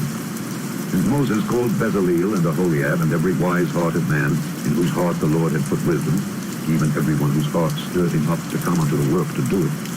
And they received of Moses all the offering which the children of Israel had brought for the work of the service of the sanctuary, to make it withal. And they brought yet unto him 3 offerings every morning. And all the wise men that brought all the work of the sanctuary came every man from his work which they made. And they spake unto Moses, saying, The people bring much more than enough for the service of the work which the Lord commanded to make. And Moses gave commandment, and they caused it to be proclaimed throughout the camp, saying, Let neither man nor woman make any more work for the offering of the sanctuary. So the people were restrained from bringing. For the stuff they had was sufficient for all the work to make it, and too much. And every wise-hearted man among them that wrought the work of the tabernacle made 10 curtains of fine twined linen, and blue, and purple, and scarlet. With cherubims of cunning work made he them. The length of one curtain was 28 cubits, and the breadth of one curtain 4 cubits. The curtains were all of one size. And he coupled the 5 curtains one unto another, and the other 5 curtains he coupled one unto another. And he made loops of blue on the edge of one curtain from the selvage in the coupling. Likewise, he made in the uttermost side of another curtain in the couplings of the second. 50 loops made he in one curtain, and 50 loops made he in the edge of the curtain which was in the coupling of the second. The loops held one curtain to another. And he made 50 taches of gold, and coupled the curtains one unto another with the taches. So it became one tabernacle. And he made curtains of goat's hair for the tent over the tabernacle. 11 curtains he made them. The length of one curtain was 30 cubits, and 4 cubits was the breadth of one curtain. The 11 curtains were of one size. And he coupled 5 curtains by themselves, and 6 curtains by themselves. And he made 50 loops upon the uttermost edge of the curtain in the coupling, and 50 loops made he upon the edge of the curtain which coupleth the second. And he made 50 taches of brass, to couple the tent together, that it might be one. And he made a covering for the tent of ram skins dyed red, and a covering of badger skins above that. And he made boards for the tabernacle of shittim wood standing up. The length of a board was 10 cubits, and the breadth of a board 1 cubit and a half. One board had 2 tenons, equally distant one from another. Thus did he make for all the boards of the tabernacle. And he made boards for the tabernacle, 20 boards for the south side southward, and 40 sockets of silver he made under the 20 boards, 2 sockets under one board for his 2 tenons, and 2 sockets under another board for his 2 tenons. And for the other side of the tabernacle, which is toward the north corner, he made 20 boards, and there 40 sockets of silver, 2 sockets under one board and 2 sockets under another board. And for the sides of the tabernacle westward, he made 6 boards, and 2 boards made he for the corners of the tabernacle in the 2 sides. And they were coupled beneath, and coupled together at the head thereof to 1 ring. Thus he did to both of them in both the corners. And there were 8 boards, and their sockets were 16 sockets of silver, under every board 2 sockets. And he made bars of shittim wood, 5 for the boards of the one side of the tabernacle, and 5 bars for the boards of the other side of the tabernacle, and 5 bars for the boards of the tabernacle for the sides westward. And he made the middle bar to shoot through the boards from the one end to the other. And he overlaid the boards with gold, and made their rings of gold to be places for the bars, and overlaid the bars with gold. And he made a veil of blue and purple and scarlet and fine twined linen. With cherubims made he it of cunning work. And he made thereunto 4 pillars of shittim wood, and overlaid them with gold. Their hooks were of gold. And he cast for them 4 sockets of silver. And he made an hanging for the tabernacle door of blue and purple and scarlet, and fine twined linen of needlework. And the 5 pillars of it were their hooks. And he overlaid their chapiters and their fillets with gold. But their 5 sockets were of brass. Chapter 37. And Bezaleel made the ark of shittim wood. 2 cubits and a half was the length of it, and 1 cubit and a half the breadth of it, and 1 cubit and a half the height of it. And he overlaid it with pure gold within and without, and made a crown of gold to it round about. And he cast for it 4 rings of gold to be set by the 4 corners of it, even 2 rings upon the one side of it, and 2 rings upon the other side of it. And he made staves of shittim wood, and overlaid them with gold. And he put the staves into the rings by the sides of the ark to bear the ark. And he made the mercy seat of pure gold. 2 cubits and a half was the length thereof, and 1 cubit and a half the breadth thereof. And he made 2 cherubims of gold, beaten out of 1 piece made he them, on the 2 ends of the mercy seat. 1 cherub on the end on this side, and another cherub on the other end on that side. Out of the mercy seat made he the cherubims on the 2 ends thereof. And the cherubims spread out their wings on high, and covered with their wings over the mercy seat, with their faces one to another. Even to the mercy seatward were the faces of the cherubims. And he made the table of shittim wood. 2 cubits was the length thereof, and 1 cubit the breadth thereof, and 1 cubit and a half the height thereof. And he overlaid it with pure gold, and made thereunto a crown of gold round about. Also he made thereunto a border of an handbreadth round about, and made a crown of gold for the border thereof round about. And he cast for it 4 rings of gold, and put the rings upon the 4 corners that were in the 4 feet thereof. Over against the border were the rings, the places for the staves to bear the table. And he made the staves of shittim wood, and overlaid them with gold to bear the table. And he made the vessels which were upon the table, his dishes and his spoons, and his bowls, and his covers to cover withal, of pure gold. And he made the candlestick of pure gold. Of beaten work made he the candlestick. His shaft and his branch, his bowls, his knops, and his flowers were of the same. And 6 branches going out of the sides thereof, 3 branches of the candlestick out of the one side thereof, and 3 branches of the candlestick out of the other side thereof. 3 bowls made after the fashion of almonds in one branch, a knop and a flower, and 3 bowls made like almonds in another branch, a knop and a flower. So throughout the 6 branches going out of the candlestick. And in the candlestick were 4 bowls made like almonds, his knops and his flowers. And a knop under 2 branches of the same, and a knop under 2 branches of the same, and a knop under 2 branches of the same, according to the 6 branches going out of it. Their knops and their branches were of the same. All of it was one beaten work of pure gold. And he made his 7 lamps, and his snuffers, and his snuff dishes of pure gold. Of a talent of pure gold made he it, and all the vessels thereof. And he made the incense altar of shittim wood. The length of it was a cubit, and the breadth of it a cubit. It was foursquare, and 2 cubits was the height of it. The horns thereof were of the same. And he overlaid it with pure gold, both the top of it and the sides thereof round about, and the horns of it. Also he made unto it a crown of gold round about. And he made 2 rings of gold for it under the crown thereof, by the 2 corners of it, upon the 2 sides thereof, to be places for the staves to bear it withal. And he made the staves of shittim wood, and overlaid them with gold. And he made the holy anointing oil, and the pure incense of sweet spices, according to the work of the apothecary. Chapter 38. And he made the altar of burnt offering of shittim wood. 5 cubits was the length thereof, and 5 cubits the breadth thereof. It was foursquare, and 3 cubits the height thereof. And he made the horns thereof on the 4 corners of it. The horns thereof were of the same, and he overlaid it with brass. And he made all the vessels of the altar, the pots and the shovels and the basins and the flesh hooks and the fire pans. All the vessels thereof made he of brass. And he made for the altar a brazen grate of network under the compass thereof beneath unto the midst of it. And he cast 4 rings for the 4 ends of the grate of brass to be places for the staves. And he made the staves of shittim wood and overlaid them with brass. And he put the staves into the rings on the sides of the altar to bear it withal. He made the altar hollow with boards. And he made the laver of brass, and the foot of it of brass, of the looking glasses of the women assembling, which assembled at the door of the tabernacle of the congregation. And he made the court. On the south side southward the hangings of the court were of fine twined linen, 100 cubits. Their pillars were 20, and their brazen sockets 20. The hooks of the pillars and their fillets were of silver. And for the north side the hangings were 100 cubits. Their pillars were 20, and their sockets of brass 20. The hooks of the pillars and their fillets of silver. And for the west side were hangings of 50 cubits, their pillars 10, and their sockets 10, the hooks of the pillars and their fillets of silver. And for the east side eastward 50 cubits.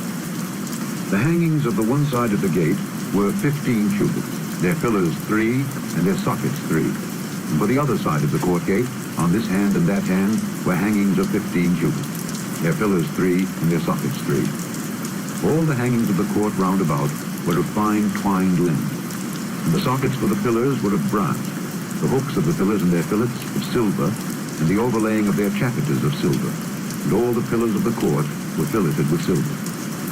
And the hanging for the gate of the court was needlework of blue and purple and scarlet and fine twined linen. And 20 cubits was the length, and the height in the breadth was 5 cubits, answerable to the hangings of the court. And their pillars were 4, and their sockets of brass 4, their hooks of silver, and the overlaying of their chapiters and their fillets of silver. And all the pins of the tabernacle and of the court round about were of brass. This is the sum of the tabernacle, even of the tabernacle of testimony, as it was counted, according to the commandment of Moses, for the service of the Levites, by the hand of Ithamar, son to Aaron the priest. And Bezaleel the son of Uri, the son of Hur of the tribe of Judah, made all that the Lord commanded Moses. And with him was Aholiab, son of Ahisamach, of the tribe of Dan, an engraver, and a cunning workman, and an embroiderer in blue, and in purple, and in scarlet, and fine linen. All the gold that was occupied for the work, and all the work of the holy place, even the gold of the offering, was 29 talents, and 730 shekels, after the shekel of the sanctuary. And the silver of them that were numbered of the congregation was 100 talents, and 1,715 shekels, after the shekel of the sanctuary. A beka for every man, that is, half a shekel after the shekel of the sanctuary. For every one that went to be numbered from 20 years old and upward, were 600,000 and 3,550 men. And of the 100 talents of silver were cast the sockets of the sanctuary and the sockets of the veil, and 100 sockets of 100 talents, a talent per socket. And of the 1,775 shekels he made hooks for the pillars, and overlaid their chapiters, and filleted them. And the brass of the offering was 70 talents, and 2,400 shekels. And therewith he made the sockets to the door of the tabernacle of the congregation, and the brazen altar, and the brazen grate for it, and all the vessels of the altar, and the sockets of the court round about, and the sockets of the court gate, and all the pins of the tabernacle, and all the pins of the court round about. Chapter 39. And of the blue and purple and scarlet they made cloths of service to do service in the holy place, and made the holy garments for Aaron, as the Lord commanded Moses. And he made the ephod of gold, blue and purple and scarlet, and fine twined linen. And they did beat the gold into thin plates, and cut it into wires to work it in the blue and in the purple and in the scarlet and in the fine linen with cunning work. They made shoulder pieces for it to couple it together. By the two edges was it coupled together. And the curious girdle of his ephod that was upon it was of the same, according to the work thereof, of gold, blue and purple and scarlet and fine twined linen, as the Lord commanded Moses. And they wrought onyx stones enclosed in ouches of gold, graven, as signets are graven, with the names of the children of Israel. And they put them on the shoulders of the ephod, that they should be stones for a memorial to the children of Israel, as the Lord commanded Moses. And he made the breastplate of cunning work, like the work of the ephod, of gold, blue and purple and scarlet and fine twined linen. It was foursquare. They made the breastplate double. A span was the length thereof, and a span the breadth thereof, being double. And they set in it 4 rows of stones. The first row was a sardius, a topaz, and a carbuncle. This was the first row. And the second row, an emerald, a sapphire, and a diamond. And the third row, a ligure, an agate, and an amethyst. And the fourth row, a beryl, an onyx, and a jasper. They were enclosed in ouches of gold in their enclosing. And the stones were according to the names of the children of Israel, 12, according to their names, like the engravings of a signet, every one with his name, according to the 12 tribes. And they made upon the breastplate chains at the ends of wreathen work of pure gold. And they made 2 ouches of gold and 2 gold rings, and put the 2 rings in the 2 ends of the breastplate. And they put the 2 wreathen chains of gold in the 2 rings on the ends of the breastplate. And the 2 ends of the 2 wreathen chains they fastened in the 2 ouches, and put them on the shoulder pieces of the ephod before it. And they made 2 rings of gold, and put them on the 2 ends of the breastplate upon the border of it, which was on the side of the ephod inward. And they made 2 other golden rings, and put them on the 2 sides of the ephod underneath, toward the forepart of it, over against the other coupling thereof, above the curious girdle of the ephod. And they did bind the breastplate by his rings unto the rings of the ephod with a lace of blue, that it might be above the curious girdle of the ephod, and that the breastplate might not be loosed from the ephod, as the Lord commanded Moses. And he made the robe of the ephod of woven work, all of blue. And there was an hole in the midst of the robe, as the hole of an habergeon, with a band round about the hole, that it should not rend. And they made upon the hems of the robe pomegranates of blue and purple and scarlet and twined linen. And they made bells of pure gold, and put the bells between the pomegranates upon the hem of the robe, round about between the pomegranates. A bell and a pomegranate, a bell and a pomegranate, round about the hem of the robe, to minister in, as the Lord commanded Moses.